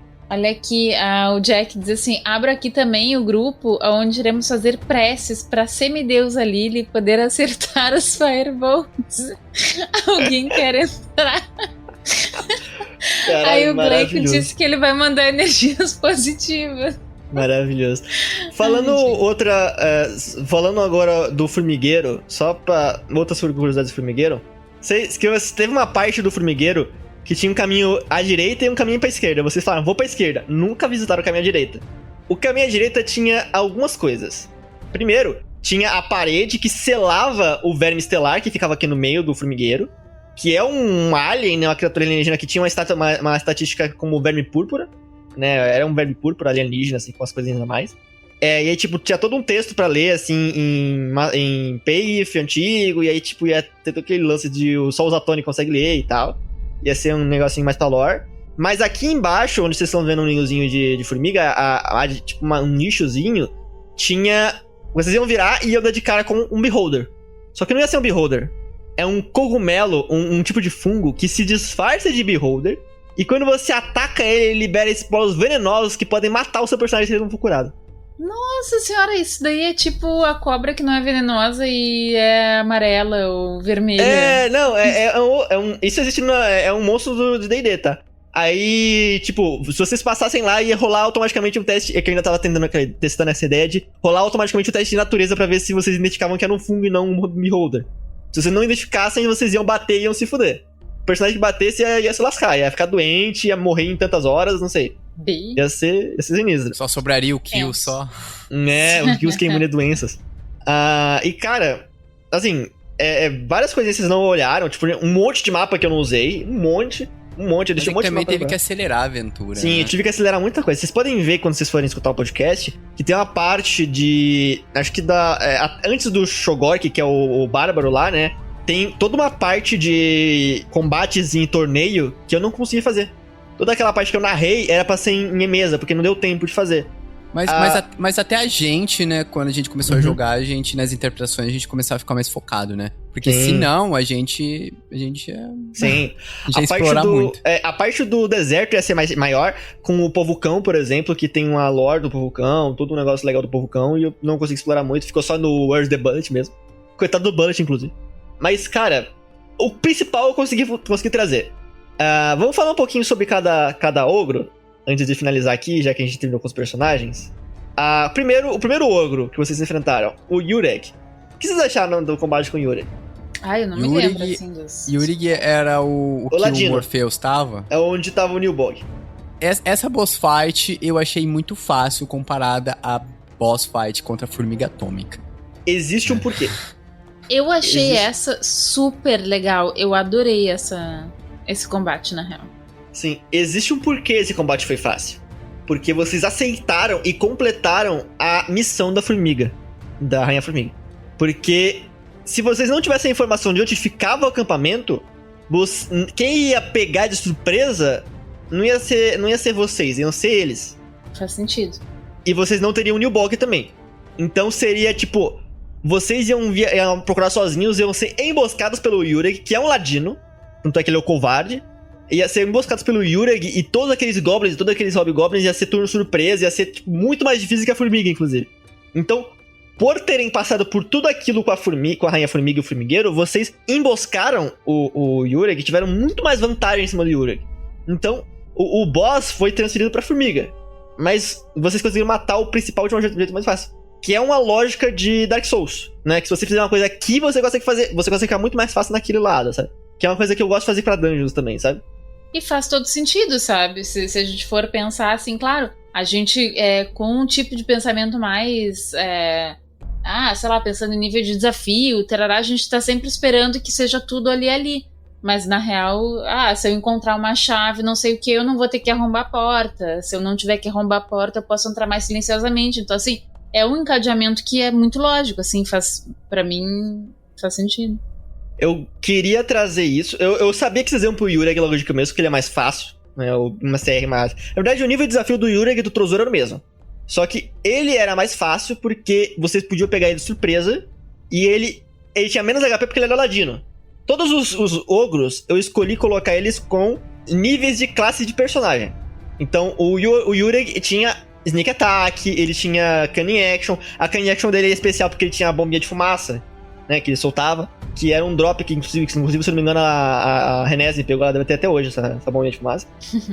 E, tipo, foi uma lutinha bem de boa, assim, só pra... a parte mais cômica do Nilbog em si, foi muito legal. E é isso aí, foi um primeiro ogro de boa pra vocês evoluírem o nível. Inclusive nesse lugar que a Lily conseguiu um item mágico, o primeiro item mágico dela, importante, que é aquela tiarazinha, se não me engano, ou o amuleto, não lembro. Que é um nome, que foi o nome dado por um padrinho, né? Mas qual era o amuleto? Faz o que o amuleto? Tu É lembra? aquele que dá vantagem em resistência de sabedoria e inteligência. Que você tem até hoje, tá? É a única coisa que sobreviveu depois da explosão toda do negócio. Então depois eu vou colocar na sua ficha. Você manteve isso. Porque item com nome dado pro padrinho, você resiste. E o anel? Tu tinha me dito que eu tava com tudo. O anel que foi tu pro tava caralho. com o anel. O anel vai pro caralho, o anel vai pro caralho.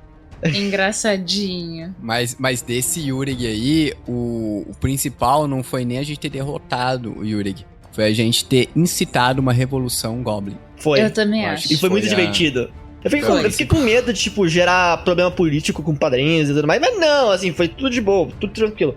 Porque, no final das contas, foi só, tipo, uma zoeira, né, Porque o Neil Bog é uma das coisas que eu mais gosto do livro do monstro. Ele tem toda essa vibe de aparecer em campanhas do Goblin e zoar tudo, sabe? Por isso que os ogros e o Hobgoblins odeiam os Neil Bogs. São espíritos que possuem goblins e tudo mais. Eu queria trazer isso daí pra mesa, pra ficar mais divertido, assim, e aproveitar e trazer o Morfeu, que é sempre uma diversãozinha à parte. Passando do Yurig, inclusive uma última coisa pra falar do Yurig, foi aqui que a equipe se uniu muito mais. Aqui foi onde teve o flashback do Bulgor e onde teve aquela reunião que a gente tinha conversado que a gente ia fazer essa reunião com os personagens pra eles conversarem sobre os sonhos deles e eles se tornarem mais unidos, né? O traço barra clã barra... é o clã, traço família, traço equipe. E acabou que o nome da equipe foi Traço. Porque cada um tinha uma visão diferente, né? O Bulgor tinha visão como clã, eu tinha visão como família. A Renés era Lily grupo. a Lily tinha visão de, somos aventureiros juntos que vamos roubar juntos, tá ligado? Ela só pensava em espólios. Sim, sim. Não, mas pra você ver, ó, a Lily, ela só pensava em espólios, no final ela acabou com um filho. É verdade, né? Um ovo. A Lily botou um ovo. E chocou Inclusive, um o ovo de formiga foi um puta detalhe legal, tá? Foi um puta detalhe legal. Eu tava torcendo pra vocês esquecerem esse ovo de formiga. Vocês não tá ligado? Eu fiquei assim, você esquece esse ovo. Não existe esse ovo. Pra eu poder usar no gancho do pós-créditos. Não, porque na minha concepção, eu tinha guardado o ovo pra ele chocar mesmo. Queria ter uma formiguinha. Entendeu? Então, tipo, não ia acontecer nada com ele mesmo. Só que assim, você colocou o ovo dentro de você e você pega fogo, né? Então, pra deixar ele aquecido, Sim, exatamente. sim, ele cozinhou, mas só que o ovo de formiga não precisa deixar aquecido, né? Mas essas coisas sim, são... mas eu gostei porque foi aquela inocência do Kills. Foi o trabalho, a inocência do Kills, o amor dele por coisas inocentes, assim. E a emoção do Kills, a alma do Kills. Porque apesar de dizer que não tinha sentimentos, ele trouxe muitos sentimentos. Porque a minha concepção de ter pego o ovo da formiga era pra isso. Como eu não conseguia sentir o que é o amor da minha mãe que tinha por mim, eu queria... Eu não conseguia sentir o amor pela minha mãe em si, porque eu não tinha emoções. Eu queria ver se eu, sendo mãe, eu conseguiria sentir alguma coisa, sabe? Basicamente isso. E chegou num ponto que aquele sentimento trouxe o mesmo sentimento que a sua mãe teve, aquele desejo que a sua mãe teve de te trazer de volta e de te fazer ficar bem. Que foi o que gerou o Kills, como ele é. Aquele flashback mostra, né? Tipo, a chama azul do desejo, né? E agora em Estrade, eu sou um adolescente rebelde. Se prepara, Sim, se prepara. Se prepara, Roberto. Deu. Próximo ogro foi o Trozur. O Trozur, o gordão, né? O patriarca macabro da carne. Nossa, cara irritante, velho. Nossa. E tá ainda aí, né? Tá no teto da Renés, né? Ele foi o mais irritante de todos, mano. Ele é muito escroto, velho. Sim, a ideia foi essa. Eu queria fazer um personagem gore. Gore, é o ogro gore. Porque ele é o Warlock, tá ligado? Eu falei, mano, vai ter corpo pendurado. Foi, tipo, eu deixei minha mente gore lá solta, assim.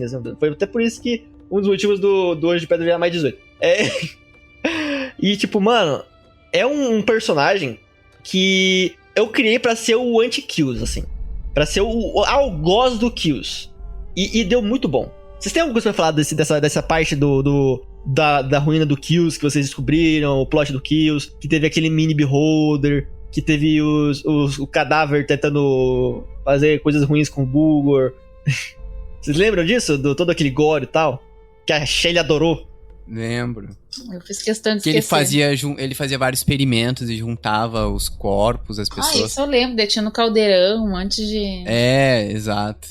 Eu queria trabalhar um pouco isso, até pra dar um pouquinho de prévia de Stride, sabe? Cara, eu no caso, eu adorei porque foi o fechamento do arco do meu personagem, né, de herói. Então não posso falar muita coisa. Agora eu queria ver a visão da Rô, de como foi pra ela ver tudo isso de fora, sabe? Porque eu vi de dentro, né? O meu foi meu arco de personagem, mas e os outros? O que eles sentiram? Gente, eu sou... Aqui o Gleico falou, foi horrivelmente maravilhoso. Não, assim, realmente foi assim, super bem descrito e tal, mas assim, eu fico meio... Nada demais, assim, sabe? Não é uma coisa que, ai meu Deus, mas assim, é meio... Não, mas não só o gore, mas a história por trás. E o que você sentiu, assim, do arco de fechamento? Porque o Kills, basicamente, ele quase morreu nesse episódio, né? Tava com 1 de vida quase. E eu fiz questão de solar, de tentar bater no mestre no boss só eu, sabe? Eu falei, não, me deixem, eu tenho que resolver essa parada. Como que foi tudo isso, né? De ver de fora, assim. Olha, eu fiquei pensando, tipo assim, aí é que tá, sabe? Eu ficava pensando assim, tá, não é possível, não vai morrer mesmo, sabe? Tipo... Eu tinha, assim, sabe, uma ideia, tipo assim, não, Thiago, não vai. Como é que vai? O que vai acontecer, entendeu? Então, no final, acho que sempre rola, sabe, aquela coisa do metagame, assim, sabe, de jogador pensar assim, não, vai dar tudo certo, sabe, no final, mas eu achei muito bem. Acho assim, acho que o teu personagem foi desde o início, entendeu? Bem, assim, até aquela coisa, tipo assim, que a gente implica, claro, porque o bullying é livre, né? Que a gente fica implicando, tipo assim, que no início ele não lutava, não sei o que, ficava lá só olhando, não sei o que, mas eu acho que muito legal que teve a implicância da Lily com Kills desse mesmo episódio. Coisa de irmão, né? Uhum. Só irmão pra implicar assim um com o outro. Mas eu acho que foi tudo foi se encaixando, sabe? Então acho que o final foi bem foi muito ao encontro desse fechamento, assim, pra mim foi bem legal e muito emotivo, né, também, assim, porque que foi o fechamento de eu deixar pra trás a minha família antiga e agora me unir à minha nova família, né, que são vocês. Eu resolvi meus conflitos, eu falei, não, agora vocês são minha família, né? Uma coisa que eu trabalhei muito nessa dungeon e nessa parte da história, eu gosto de usar o gore pra trazer algum sentimento, não gore pelo gore. Gore pra revolta foi nesse caso. Porque não eram pessoas aleatórias. Era pessoas como ele, então vocês sentiam que ele não tinha empatia nem com a própria espécie. Eram pessoas andantes comuns, inocentes, e era a família do Kills. Eram pessoas importantes pro Kills. Então, conforme aquele gore todo aparecia, vocês sentiam, cara, esse cara é doente, ele não tem alma. Vocês tinham cada vez menos empatia pelo indivíduo. E cada vez mais era prazeroso causar dano a ele. É o que eu quero dizer, entendeu? Era prazeroso, era mais reconfortante, a recompensa era melhor quando vocês derrotassem ele. Por isso que eu gosto dessa parte do gore. E outra coisa, essa parte da história foi importante pra inserir narrativa. Eu inseri muita coisa tipo, a parte da Lily ser uma divindade, ter ligação com Ra, toda a parte dos filhos de Ra que eu escrevi, toda aquela parte veio dessa partezinha aí, pra fechar o arco, entre aspas, dos dois, assim, sabe? E foi pra isso que serviu essa parte, e eu amei, de verdade, assim, fato, amei. Foi uma das partes favoritas. Eu senti exatamente assim também, como esse boss, ele foi exatamente depois daquele negócio do traço, né, da gente ter aquela conversa de sonhos, foi exatamente depois. A equipe se uniu mais ainda depois dessa luta, sabe? Que todo mundo começou, os personagens, eles estavam no começo só pra, vamos fazer aventura, a gente tá unido aqui, aquela fadinha. Só que aí depois a gente começou realmente a gostar um do outro, sabe? Falar, não, olha a história dessa pessoa, então eu achei muito massa isso.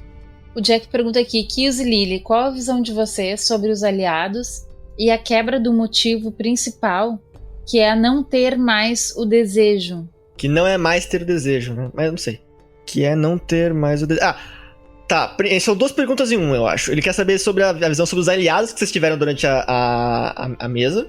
Eu imagino que deve ser Halloran, o pessoal que ajudaram vocês, tipo o Nilbog e tal. Os NPCs que ajudaram e etc.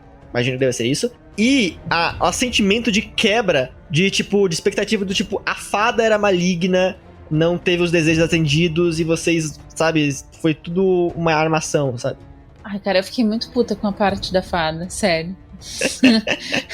Mas sabe o que me deixou mais pistola da história toda da fada? É porque Eu realmente acreditava que a aguinha fosse nos ressuscitar se a gente morresse. E aí, tipo assim, eu tava muito, vamos lá. Vamos falar disso. A fonte do semideus, essa parte do ressuscitar. Originalmente o plano era que realmente funcionasse assim. Porque eu queria fazer um Dark Souls. Só que foi passando as temporadas e não importava o quão difícil eu colocava as coisas, vocês não morriam. Então eu falei, ok. Malditos! Eu falei, ok. Foi uma mentira. Porque casou bem, trouxe aquela revolta do tipo, Kills não vai voltar mais. E vocês falaram, mano, a gente podia ter morrido a qualquer momento. Entendeu? Era esse sentimento que eu queria trazer, porque não importava mais. Vocês não iam morrer mais pra aparecer naquela fonte. Então, poxa, deixa eu colocar isso no plot que em canon vocês teriam morrido, sabe? Pô, esse poço seria interessante em Strade, hein, velho? Vai sonhando. Vai sonhando. Se no próximo episódio o Kills morrer, a culpa é dele. Inclusive, tem chance disso acontecer. Pode continuar. Você ia falar do sentimento de traição e tal. E como você quer matar o mestre. Ela ainda joga com você como mestre. Ela não vai falar que quer te matar. Você ficou puta, vai. Não, mas era isso, assim. Eu fiquei putaça. Pra mim, o pior de tudo foi esse lance, assim. Tipo, deu achando lá, não, tá tudo de boa. Aliás, até devia ser isso, né? Tipo assim, o Kills foi lá todo, eu devia ter ficado pensando, assim, não, qualquer coisa a gente tá aqui com a poçãozinha e tal, aí ressuscita, tá lá, não sei o quê, começamos de novo, entendeu? Eu tava muito tranquila. Nossa, vocês não tem noção, assim, ó, muito monga. A Rô, ela tem uma certa dificuldade em aceitar traições. Porque eu jogo com ela há um tempinho, né? E na última aventura que a gente jogou antes dessa... Foi aquela pena da flecha, lembra? Uhum. Ah, sim. Não, foi a primeira aventura que eu joguei com a Rô. Acho que foi antes de esse pena da flecha. E aí, olha só. Atenção! O trecho a seguir contém spoilers das aventuras A Pena da Flecha e Lágrimas no Deserto. Se não quiser ouvi-los, avance 1 minuto e 50 segundos no seu reprodutor. Após o bip, voltaremos à nossa programação normal. Continue por sua conta e risco. Ela, tipo assim, ela em toda a campanha, que foi uma mini campanha, que só tem live no YouTube, né? Ela foi nossa...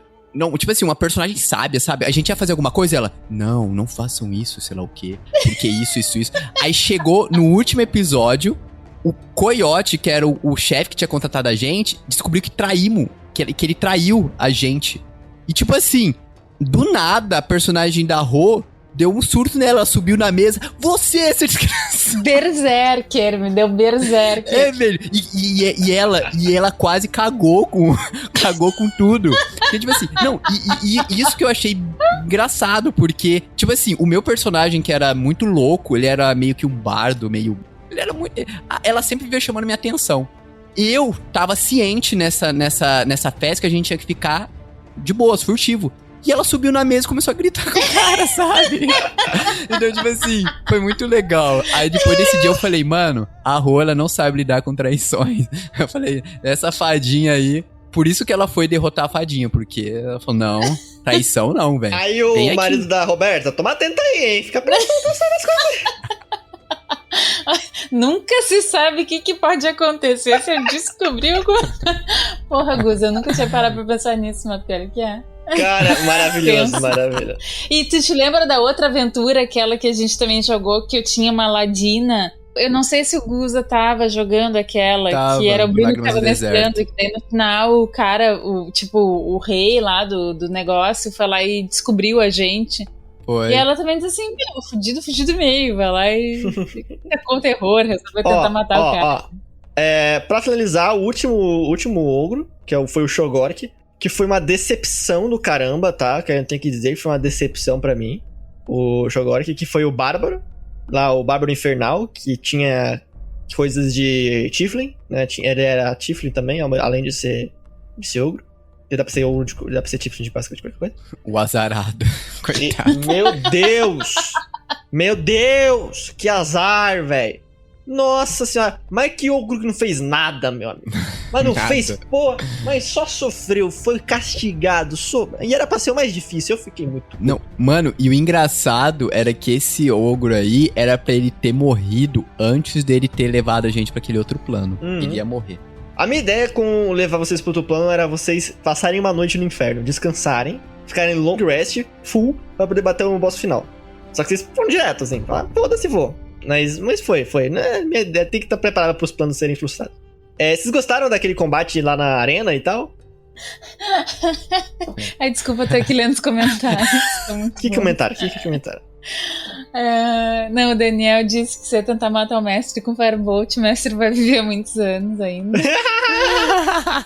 O Gleick tá lembrando que a aventura é Lágrimas do Deserto, que ele escutou recentemente, e o Jack tá dizendo: eu não temo nada nesse mundo, mas aquilo, hashtag olho pra Roberta, após ser traída, aquilo me assusta. Ai, cara. Não, e aí, mas essa... não, em Strade, espero que ela não seja traída, que senão ela vai surtar também, a gnominha. Calma, gente, calma. Nem tudo NPC é pau no cu, gente. Vocês tiveram o Guerreiro Jaguar lá, o Guta, que não foi pau no cu. Ajudou vocês, foi legal, foi gente boa. Lá em Strade, ela vai ficar olhando pra todos os NPCs, assim. Já tá acontecendo isso, tá? Tô de olho tá em acontecendo você. isso já, tá? A Renesme não confia em ninguém, mas... Nossa, mas falando no ogro lá, eu acho que eu mais gostei foi aquela cena do começo lá, que a gente tava todo mundo postado, assim. E aí o Kills tava em cima daquele pilar e tava os três, assim, fazendo pose, tá ligado? Tipo, achei muito massa essa visão na minha cabeça. Nossa senhora. Essa acho que foi a primeira batalha que a Lily tava usando aquele canhão muito louco dela, né? Apelão pra caramba. Muito legal aquilo. Muito apelão, muito bom. E depois eu fui ler a regra e era aquilo mesmo. Não, e eu fico muito imaginando na minha cabeça. Tipo assim, quando tá nas sessões, eu fico imaginando as cenas na minha cabeça, sabe? Um desenho, assim. E nossa, velho, a Lily com um canhão no gigante, tá ligado? Ela pequenininha. Nossa, parece personagem de LOL. E aí, tipo, dando fogo no canhão e indo pra trás, tá ligado? Com o impulso. Eu tô muito feliz com o meu canhão, porque agora eu tive a ideia de fazer ele tipo uma centopeia. E aí a centopeia, ela vai ficar, tipo, eu vou levar ele no ombro e as patinhas da centopeia vão ficar assim, dos dois lados do ombro, vão ficar meio andando, assim. Eu tô muito feliz com isso. Caraca, incrível. O Kiss vai olhar aquilo e vai começar a babar, assim. A ideia original a ideia original daquela batalha era que, tipo, teria lugares espalhados pela arena que teriam efeitos aleatórios de algumas magias, algumas coisas tipo teleporte e tal. Aquilo foi muito legal, muito bom aquilo. Nossa, muito legal. Era pra ser mais divertidinho, assim, uma coisa mais interessante. Porque um bom combate à arena 1v1 foda-se é meio chato, né? Mas vou fazer alguma coisa mais interessante aqui, vou dar uma zoeirinha. Mas acabou ficando legal de qualquer jeito. Eu não reclamo do bicho ter sido morto. Eu queria que ele tivesse morrido mesmo. Só queria que tivesse um pouquinho mais difícil. Um pouquinho.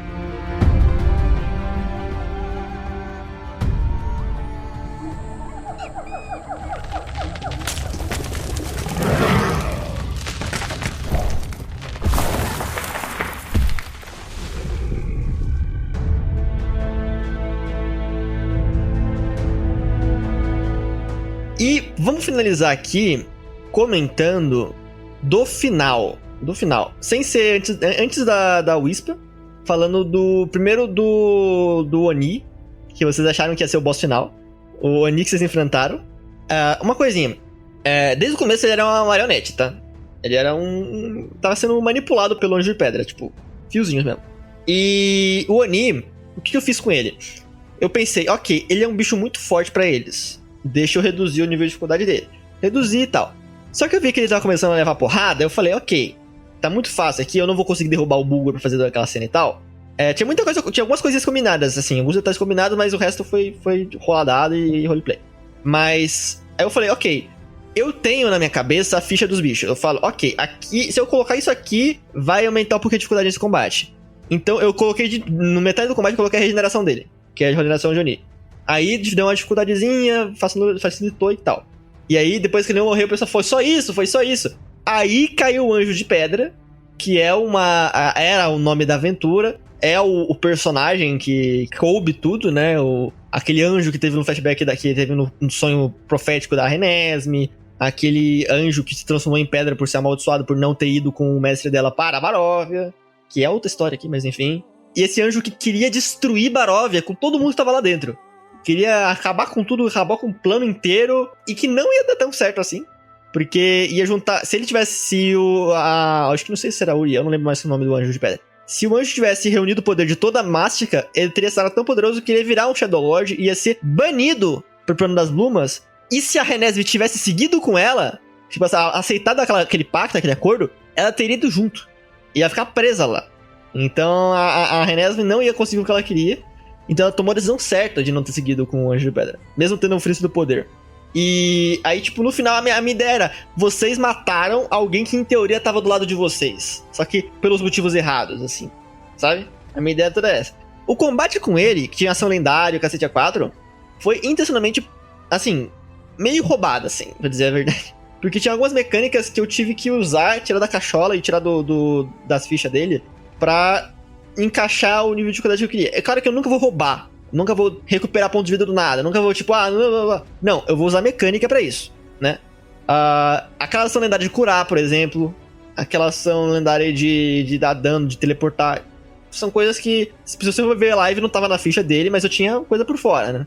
Tinha, fazer aquilo e tal. Que é aquela gambiarrazinha de mestre pra poder fazer o combate fluir certo, né? Vocês gostaram do combate com esses dois, primeiro? Que foi quando... Esse primeiro aí eu gostei só do combate em si. Eu não senti tanta profundidade, sabe? É um cara que eu tenho que derrotar, ele fica só quieto, isso. Fica parado, quieto, ele não fala, porque ele tava sendo manipulado aí. Era intencionalmente pra ele ser chato. Aí ele fala, mano, esse aqui era o combate? Não era. Era fase 1 do combate. Aí vocês gostaram do combate com o anjo? Eu gostei. Em RPG eu gosto de polixia vilanesca.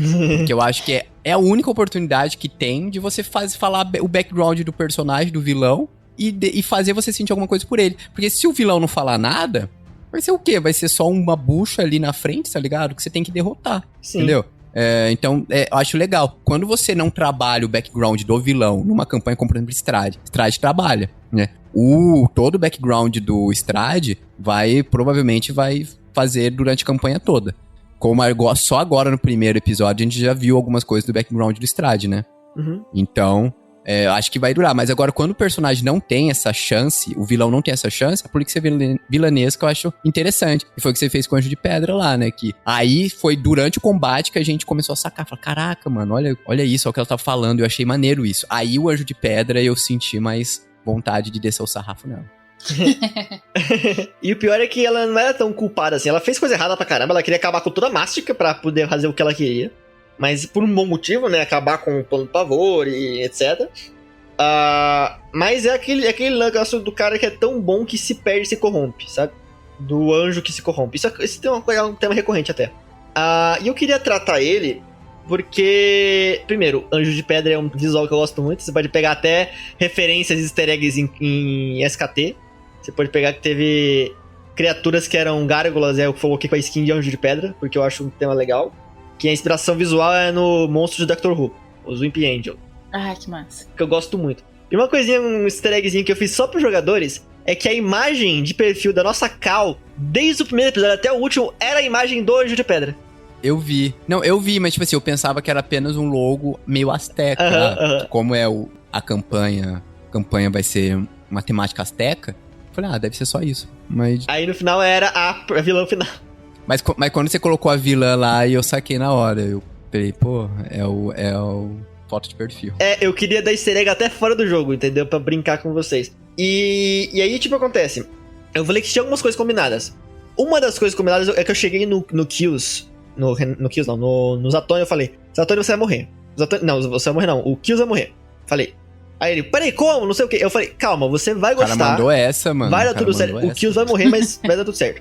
Aí ele falou, tá, mas me fala como. Eu falei, não posso falar. Mas não sei o que, vai dar algum BO. Eu falei, cara, você vai entender quando for a chance.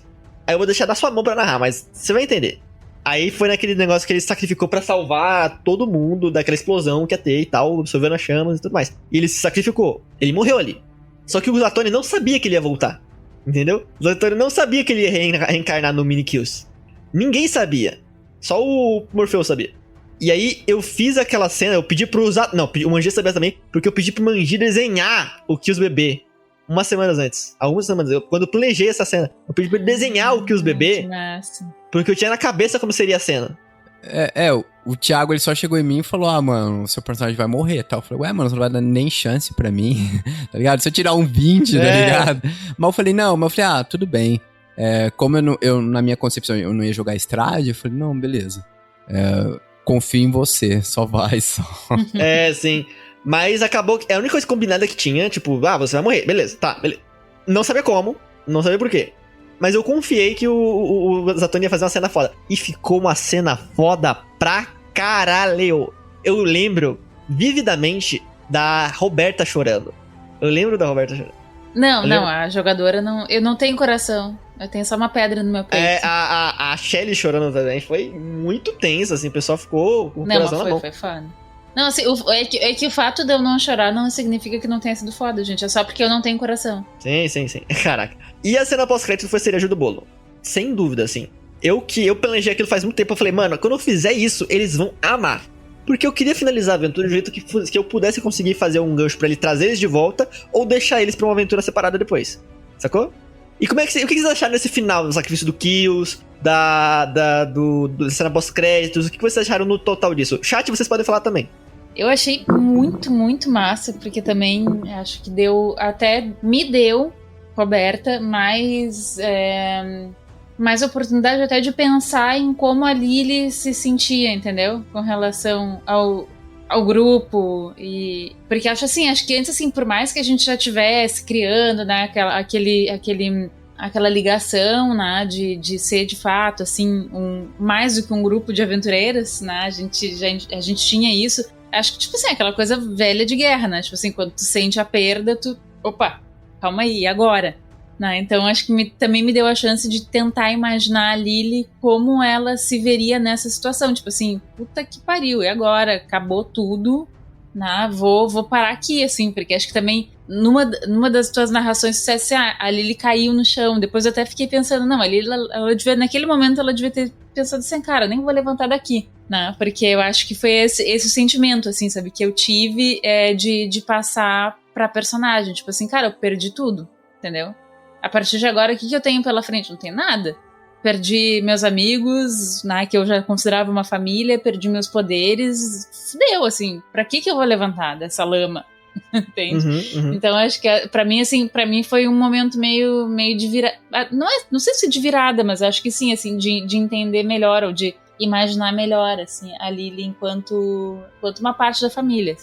Tipo, você não tava, eu tô na merda, aí quando o Kills renasceu também um desejo em você, foi isso? Tipo, não, agora faz sentido. É isso, agora faz sentido, agora eu vou encontrar força. Pra cuidar. Sabe, agora eu vou encontrar força pra ir atrás dos meus amigos, entendeu? Como é que eu vou fazer pra conseguir dinheiro pra ir lá e tal? Agora esse negócio vai ter que funcionar. É o sentimento que eu queria passar. E deu super certo, tá? Uma coisa que eu falo pra você, mestre, que estiver escutando isso, se você precisa tirar a agência do jogador pra fazer uma cena, conversa com ele antes e tenha certeza disso. E tenha a permissão dele. Eu pedi a permissão do Zatoni pra matar o Kills. O Zatoni aceitou. Eu não falei, só você vai morrer, só morre. Não, você pode deixar fazer isso e tal. Beleza. Você vai gostar, eu falei. E gostou, tanto é que foi. Porque aí seria uma mão, tipo, que o mestre no meio da sessão faz isso, né, mano? Aí o jogador, mano, mas não tem dado, entendeu? Sim. Aí fica meio chato pra caramba. Fica uma mão muito pesada, e aí, tipo, o jogador acaba sentindo que nem faz sentido, tipo assim, ele pensa, não faz sentido, né? Eu me lembro de uma aventura que eu tive com um amigo, enfim, que ele tava mestrando, que a gente tava num trem, e o trem tava meio que desgovernado e tal. E, cara, todo mundo no grupo teve ideias boas e todo mundo tinha algum meio pra fazer aquelas ideias funcionarem. E nenhuma das ideias funcionou, sabe? E tipo assim, a gente sabia mecanicamente, jogador velho de guerra, a gente sabia que mecanicamente aquilo podia pelo menos tentar funcionar, entendeu? Pelo menos te faz jogar o dado, assim. E aí o mestre disse, não funciona. E cara, tu meio que larga a aventura, entendeu? Isso é um mestre ruim. Eu gosto de, assim, quando precisa do metagame pra explicar... Gente, não... tipo, no meu caso... não dá pra sair desse trem, por favor. Não importa o que vocês tentem, porque senão a aventura não continua. Então, vamos seguir em frente. Beleza. Claro que ele devia ter pensado outra coisa, mas enfim. Agora, voltando pro Kills... Esse metagame de falar... Kills, você vai morrer... Foi pra preparar o Zatoni pra cena. Porque talvez ele não se sacrificasse se ele não soubesse que ele ia morrer, entendeu? Porque na verdade ele perguntou também, né? Não foi tipo, você vai morrer, não? Ele falou... E aí, o que você acha dessa ideia? Então, achei mais palpável também, né? Do que ele falar, você vai morrer, tá ligado? E o Zatoni queria o tempo todo spoiler. Não, como é que vai ser? Não sei o quê. Eu fico, mano, não, calma. Eu falei, não, como vai ser feio, vai ser tudo... Você falou, ele vai morrer? Tá, então fala pelo menos. Já que eu vou morrer mesmo, cara. Sim. Então, eu queria ter esse cuidado, assim, pra ninguém se sentir mal e ficar uma coisa legal. Eu sei que ficou um pouquinho cutscene o finalzinho, do tipo... teve alguém que comentou isso. Nem dispararam nem atiraram, nem atacaram a fada, que não sei o que, cutscene RPG. Gente, Arquimaga, nível desafio 20, jogador de nível 3. Sabe? Eu tava atacando... Eu tava, tipo... Você taca o negócio, ela usa um escudo arcano e foi. Não tem o que fazer, sabe? Mesmo se vocês dessem dano, vocês não iam conseguir dar dano suficiente pra matar ela antes dela fazer o que ela queria. Ela podia jogar uma chuva de meteoros em você, matou todo mundo. Por quê? Porque a cutscene final, ela não podia ser alterada. Teria que ser pra poder mandar o Hugo e Renesem pra Baróvia. Inclusive, eu preparei essa cutscene final com o Shogork. Com aquele espelhinho pra vocês voltarem, que foi o mesmo método pra vocês voltarem pro plano material, usando as brumas. Então, quando você coloca uma coisa pra você, mestre, se você vai colocar um elemento importante na narrativa, prepara ele antes. Tipo, esse espelho que teleporta não surgiu do nada. Ele foi uma coisa que foi entregue pra Renesme, e já naquele momento já dava pra ter noção, porra, essa fada serve Strahd. Era uma dica, entendeu? Era isso. Tinha várias dicasinhas que a fada servia Strahd, sabe? Várias dicasinhas. Várias coisas. E isso acontece muito também. Eu lembro que teve uma sessão... O famoso Skyfall, na primeira temporada lá, que até o Mestre Pedroca foi a primeira temporada que eles gravaram presencialmente, que antes ele puxou, que antes da... Não vou falar nada, mas antes da morte de algum personagem, caso vocês vão assistir, o Mestre Pedroca, ele chamou o cara, né, pessoalmente, e ele falou, não, vamos dar uma pausa na mesa, eu vou conversar com ele lá atrás dos bastidores, né, pra ter essa conversa mesmo, porque eu acho assim, eu acho que não é tipo assim, não é o RPG, ele é feito pra diversão dos personagens, né? A história a favor dos personagens, não. É os personagens a favor da história, né? Então todos ali juntos estão construindo uma história juntos, né? Uma narrativa juntos. Então, não é tipo, o meu personagem, ele é o protagonista. Não tem protagonista ali, é todo mundo junto. Sim. Então, se o meu personagem morrer, beleza, a história continua, a narrativa continua. Então, eu acho que é isso que é legal a gente ter em mente, que a gente está a favor da história, né? Não, tipo assim, se o meu personagem morrer, velho, a narrativa continua, a história continua, né? Agora, se a história acabar, não tem o que fazer, sabe? A história acabou. Ainda mais num podcast, né? Que a história é muito importante pra as pessoas que vão ouvir, né? Então, é um negócio de mídia, né? Uma coisa que a gente não é roteirizado, porque é um jogo ainda assim. Eu gosto de fazer se divertido. Principalmente tem que ser divertido pra quem tá jogando. Mas no podcast, a história tem que ser legal pra quem tá escutando também. Por isso que eu não gosto tanto da ideia de produzir o Piratas da Grand Line com o normal que a gente faz. Porque foi mais divertido pra jogar do que eu imagino que seria pra escutar. Mas vamos ver no futuro como é que vai ficar. O que o Zatonic vai fazer. E eu acho legal é que, tipo assim...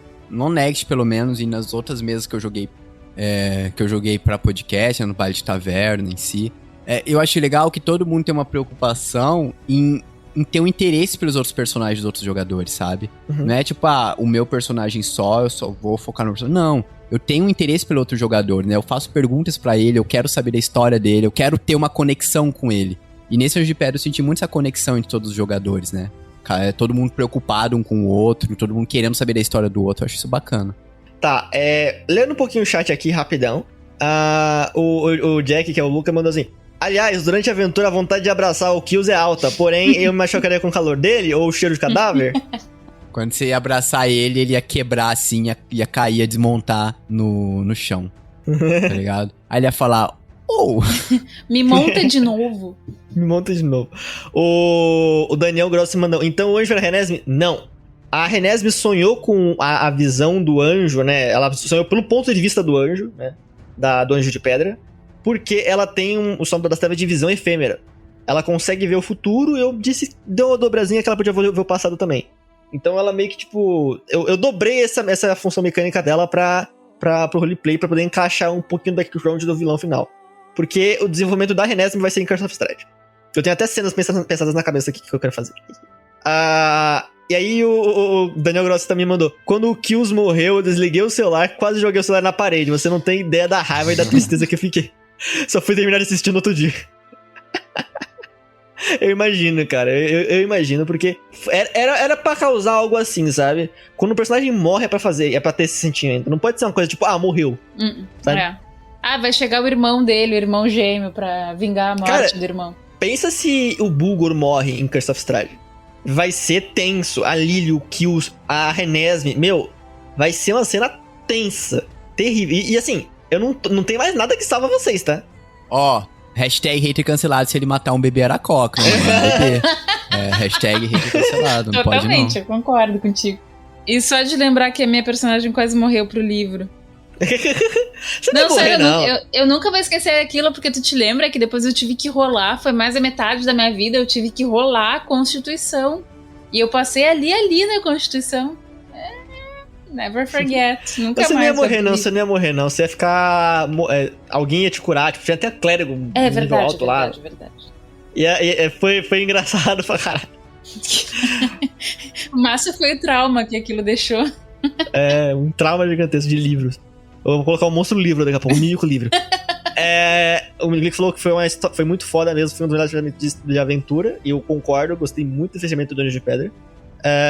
O Daniel falou assim, maravilhoso, quando ele saiu do ovo, me fez chorar de uma forma que eu achei magnífica. E cara, nossa, eu acho que, tipo, eu chorei, né, quase naquilo, né? Eu achei emocionante. Aí ele mandou assim, agora podemos ter raiva dos Atone também, não sou do hater. Eu queria dar um highlight pra cena que o guarda ativou a armadilha que fez todos caírem na escada do tempo. Maravilhoso, aquilo a gente rolava de rir, meu Deus do céu, aquilo foi muito bom. Não vai mais acontecer, tá? Você guarda isso na cabeça que não vai mais acontecer, porque eu não vou mais usar esse módulo. Dá tentando automatizar as coisas que eu não queria mexer, tipo armadilha e tal, mas pô, não dá mais.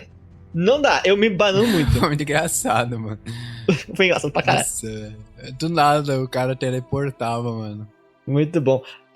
Aí o cara, ele falou assim, digo e repito, se matarem a fada logo de cara, torturem ela.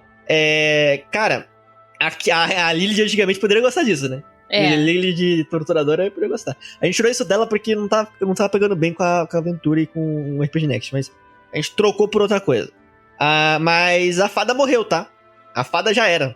A Lily matou ela em off-screen porque ela usou a centelha divina dela pra matar a fada. Então, fada is no more. Tá? Sem tortura. Sorry. Sem tortura, infelizmente. Morreu, já era, foi. Não. Eu só aceito que ela tá morta se eu ver o cadáver. Se eu ver o cadáver. Quero ver o cadáver dessa fada. Gente, vocês são muito chatos, sabia? Você deve estar um NPC desse de novo assim, cuidado. Poxa, meu. Fada paulista, muito bom. Com uma quebra de quarta parede, mano. Vai ficar falando. Nossa, ela quebrava a quarta parede o tempo todo. Pra ser engraçadinha, assim. Nossa, gente, muito obrigado. E eu acho que isso finaliza. Alguém tem alguma última coisa a dizer pra finalizar essa discussão sobre o Anjo de Pedra? Daniel Graça escreveu: se matar a Lily, paro de ouvir o RPG Next. Mentira, não paro não. Não para não. Porque vamos lembrar que tem reencarnação aqui, né? Vai saber. Não sei. Será? Não. Ela não é mais uma deusa, eu não sei. Não mate outra mãe minha, velho. Não seja sacana. Ela tem o pai, a mãe. Isso aí. Mas enfim, algum comentário final, Roberta? Não, isso aí, gente. Gostei bastante Beleza. do papo, gostei de... E que o hater adora matar meus pais. Ele matou minha mãe, meu pai, o Kills lá, matou o Carci. Esse é o dever do mestre. Esse é o dever do mestre. O mestre mata paz. Todo o jogador na mesa de RPG é o Batman. Esse é o princípio. Muito bom. Satânia, mais alguma? Você quer dizer alguma coisa pra finalizar? Só obrigado pela aventura, a gente me divertiu muito. E obrigado também a quem ouviu, escutou e se divertiu com a gente, né? A gente joga não só pro nosso divertimento, mas também pra tentar divertir vocês, né? A gente tem essa... Eu, pelo menos, quando tô gravando o podcast, eu gosto de pensar em como que eu vou falar, em como eu vou agir, em como eu vou jogar, sabe? Pra ser legal pra vocês. Principalmente na questão do podcast, quando deficientes visuais chegam na gente ou em mim, né? E falam coisas maravilhosas. Falam, nossa, eu adoro o projeto de vocês, porque é uma coisa que a gente não tem tanto produto, né, pra gente consumir. E quando vocês fazem é uma radionovela, basicamente, né, que a gente faz e tal. E eu fico muito emocionado e eu gosto cada vez mais de tentar, sabe, trazer essa imersão e tentar fazer a voz do personagem e focar mais em game do que na mecânica, sim, mais na narrativa, sabe? Então eu acho bacana isso. E espero que vocês gostem e que a gente evolua cada vez mais e cada vez tenham mais aventuras legais, né? Sim. Quando você é mestre na RPG Next, você tem que pensar tanto no podcast quanto no jogo. E tanto é por isso que eu não. Que a Ilha Negra, que a Roberta também jogou, não virou podcast. Que eu não queria vir aqui ver esse podcast, porque eu queria aprender como é que funciona a lidar com stream, lidar com podcast e tudo mais. E tanto é que teve a evolução que você viu, né? A Ilha Negra ficou só um negócio pra live, quem viu, viu, quem não viu, não viu. É porque mecânica é muito mais interessante pra quem joga. Sim. Narrativa é interessante pra quem ouve também, eu vejo isso, sabe? Sim, eu gosto muito da mecânica e acho que eu gosto de fazer uma divisória. Tipo, em live você vai ter mais mecânica. Tanto é que eu tava conversando com o Gabriel, que já escutou a gente também, que ele prefere ver o podcast porque a parte da live a gente conversa mais mecânica, mostra mais coisas e tudo mais. E eu prefiro... Eu vejo os dois porque eu gosto do game, eu gosto da mecânica. Até que vocês vão ver nas lives que eu tô mandando pix pro Rafael o tempo todo mandando... Rafael, não é assim, Rafael! Mas eu gosto de fazer essa divisória. Eu gosto de colocar também muita história pro podcast, pra ficar legal, assim. Eu evolui muito nesse sentido. Eu planejo evoluir mais nos próximos meses. Como mestre e tudo mais. E eu vou dizer que isso aí. Eu também... Não, só pra completar isso, assim. Porque pra mim também foi um aprendizado, na real. Jogar com vocês, e especialmente essa aventura, né? Porque eu também era muito mais focada em mecânica, enfim, porque na maioria dos jogos é muito mais assim, né? Os jogos nos quais eu costumo jogar. Então, pra mim também foi um aprendizado, sabe? Então, até, por exemplo, essa coisa que o Guza tá falando, assim, de fazer as perguntas pros outros jogadores e tudo mais. Na minha cabeça tinha um tempinho limitado, entendeu? Pra falar. Então, talvez até por isso que o Thiago tenha tido essa impressão, assim, de que eu não foco muito, né? Porque na minha cabeça era tipo assim, não, tem que ser 2 frases e passar pra próxima coisa, não sei o quê. E eu fui mudando ao longo dessa aventura, assim, na real, né? Fui começando a perceber assim, não, calma, é outra vibe, assim, né? Sim, com certeza, com certeza. Nós todos evoluímos bastante nessa mesinha e foi uma delícia. Pessoas que estavam escutando isso, a gente já vai finalizar por aqui. Todo mundo que tá escutando isso no podcast. Mas você que está com saudade da minha voz e a voz desses lindos e maravilhosos que estão do meu lado, e do Vinícius que saiu há um tempo atrás, e a Shelly que não pôde participar, a voz do Fernando que vai participar também, escutem Curse of Strahd, que vai sair... eu não sei quando vai sair Curse of Strahd, provavelmente vai sair depois de Supers, eu imagino. Não sei. Ou depois de alguma coisa assim. Que vai ser a continuação do Anjo de Pedra. E depois de Curse of Strahd, na verdade, a gente vai fazer o Curse of Strahd em temporadas, tá? Tanto em tanto, a gente vai parar, vai fazer uma live de Forja. Então não vai ser uma live tipo agora e depois uma live daqui a 5 anos. Então não se preocupem. Mas vamos vendo conforme passa essas lives de Forja, o quantos personagens vão evoluindo com isso. Eu adorei o papo. Foi um papo tipo dia 30/12, sabe? Em cima do ano novo. Que esses lindos se propuseram a ficar comigo aqui nesses tempinhos só pra conversar sobre nossos personagens e nossa historinha que a gente ama tanto. E é isso aí, gente.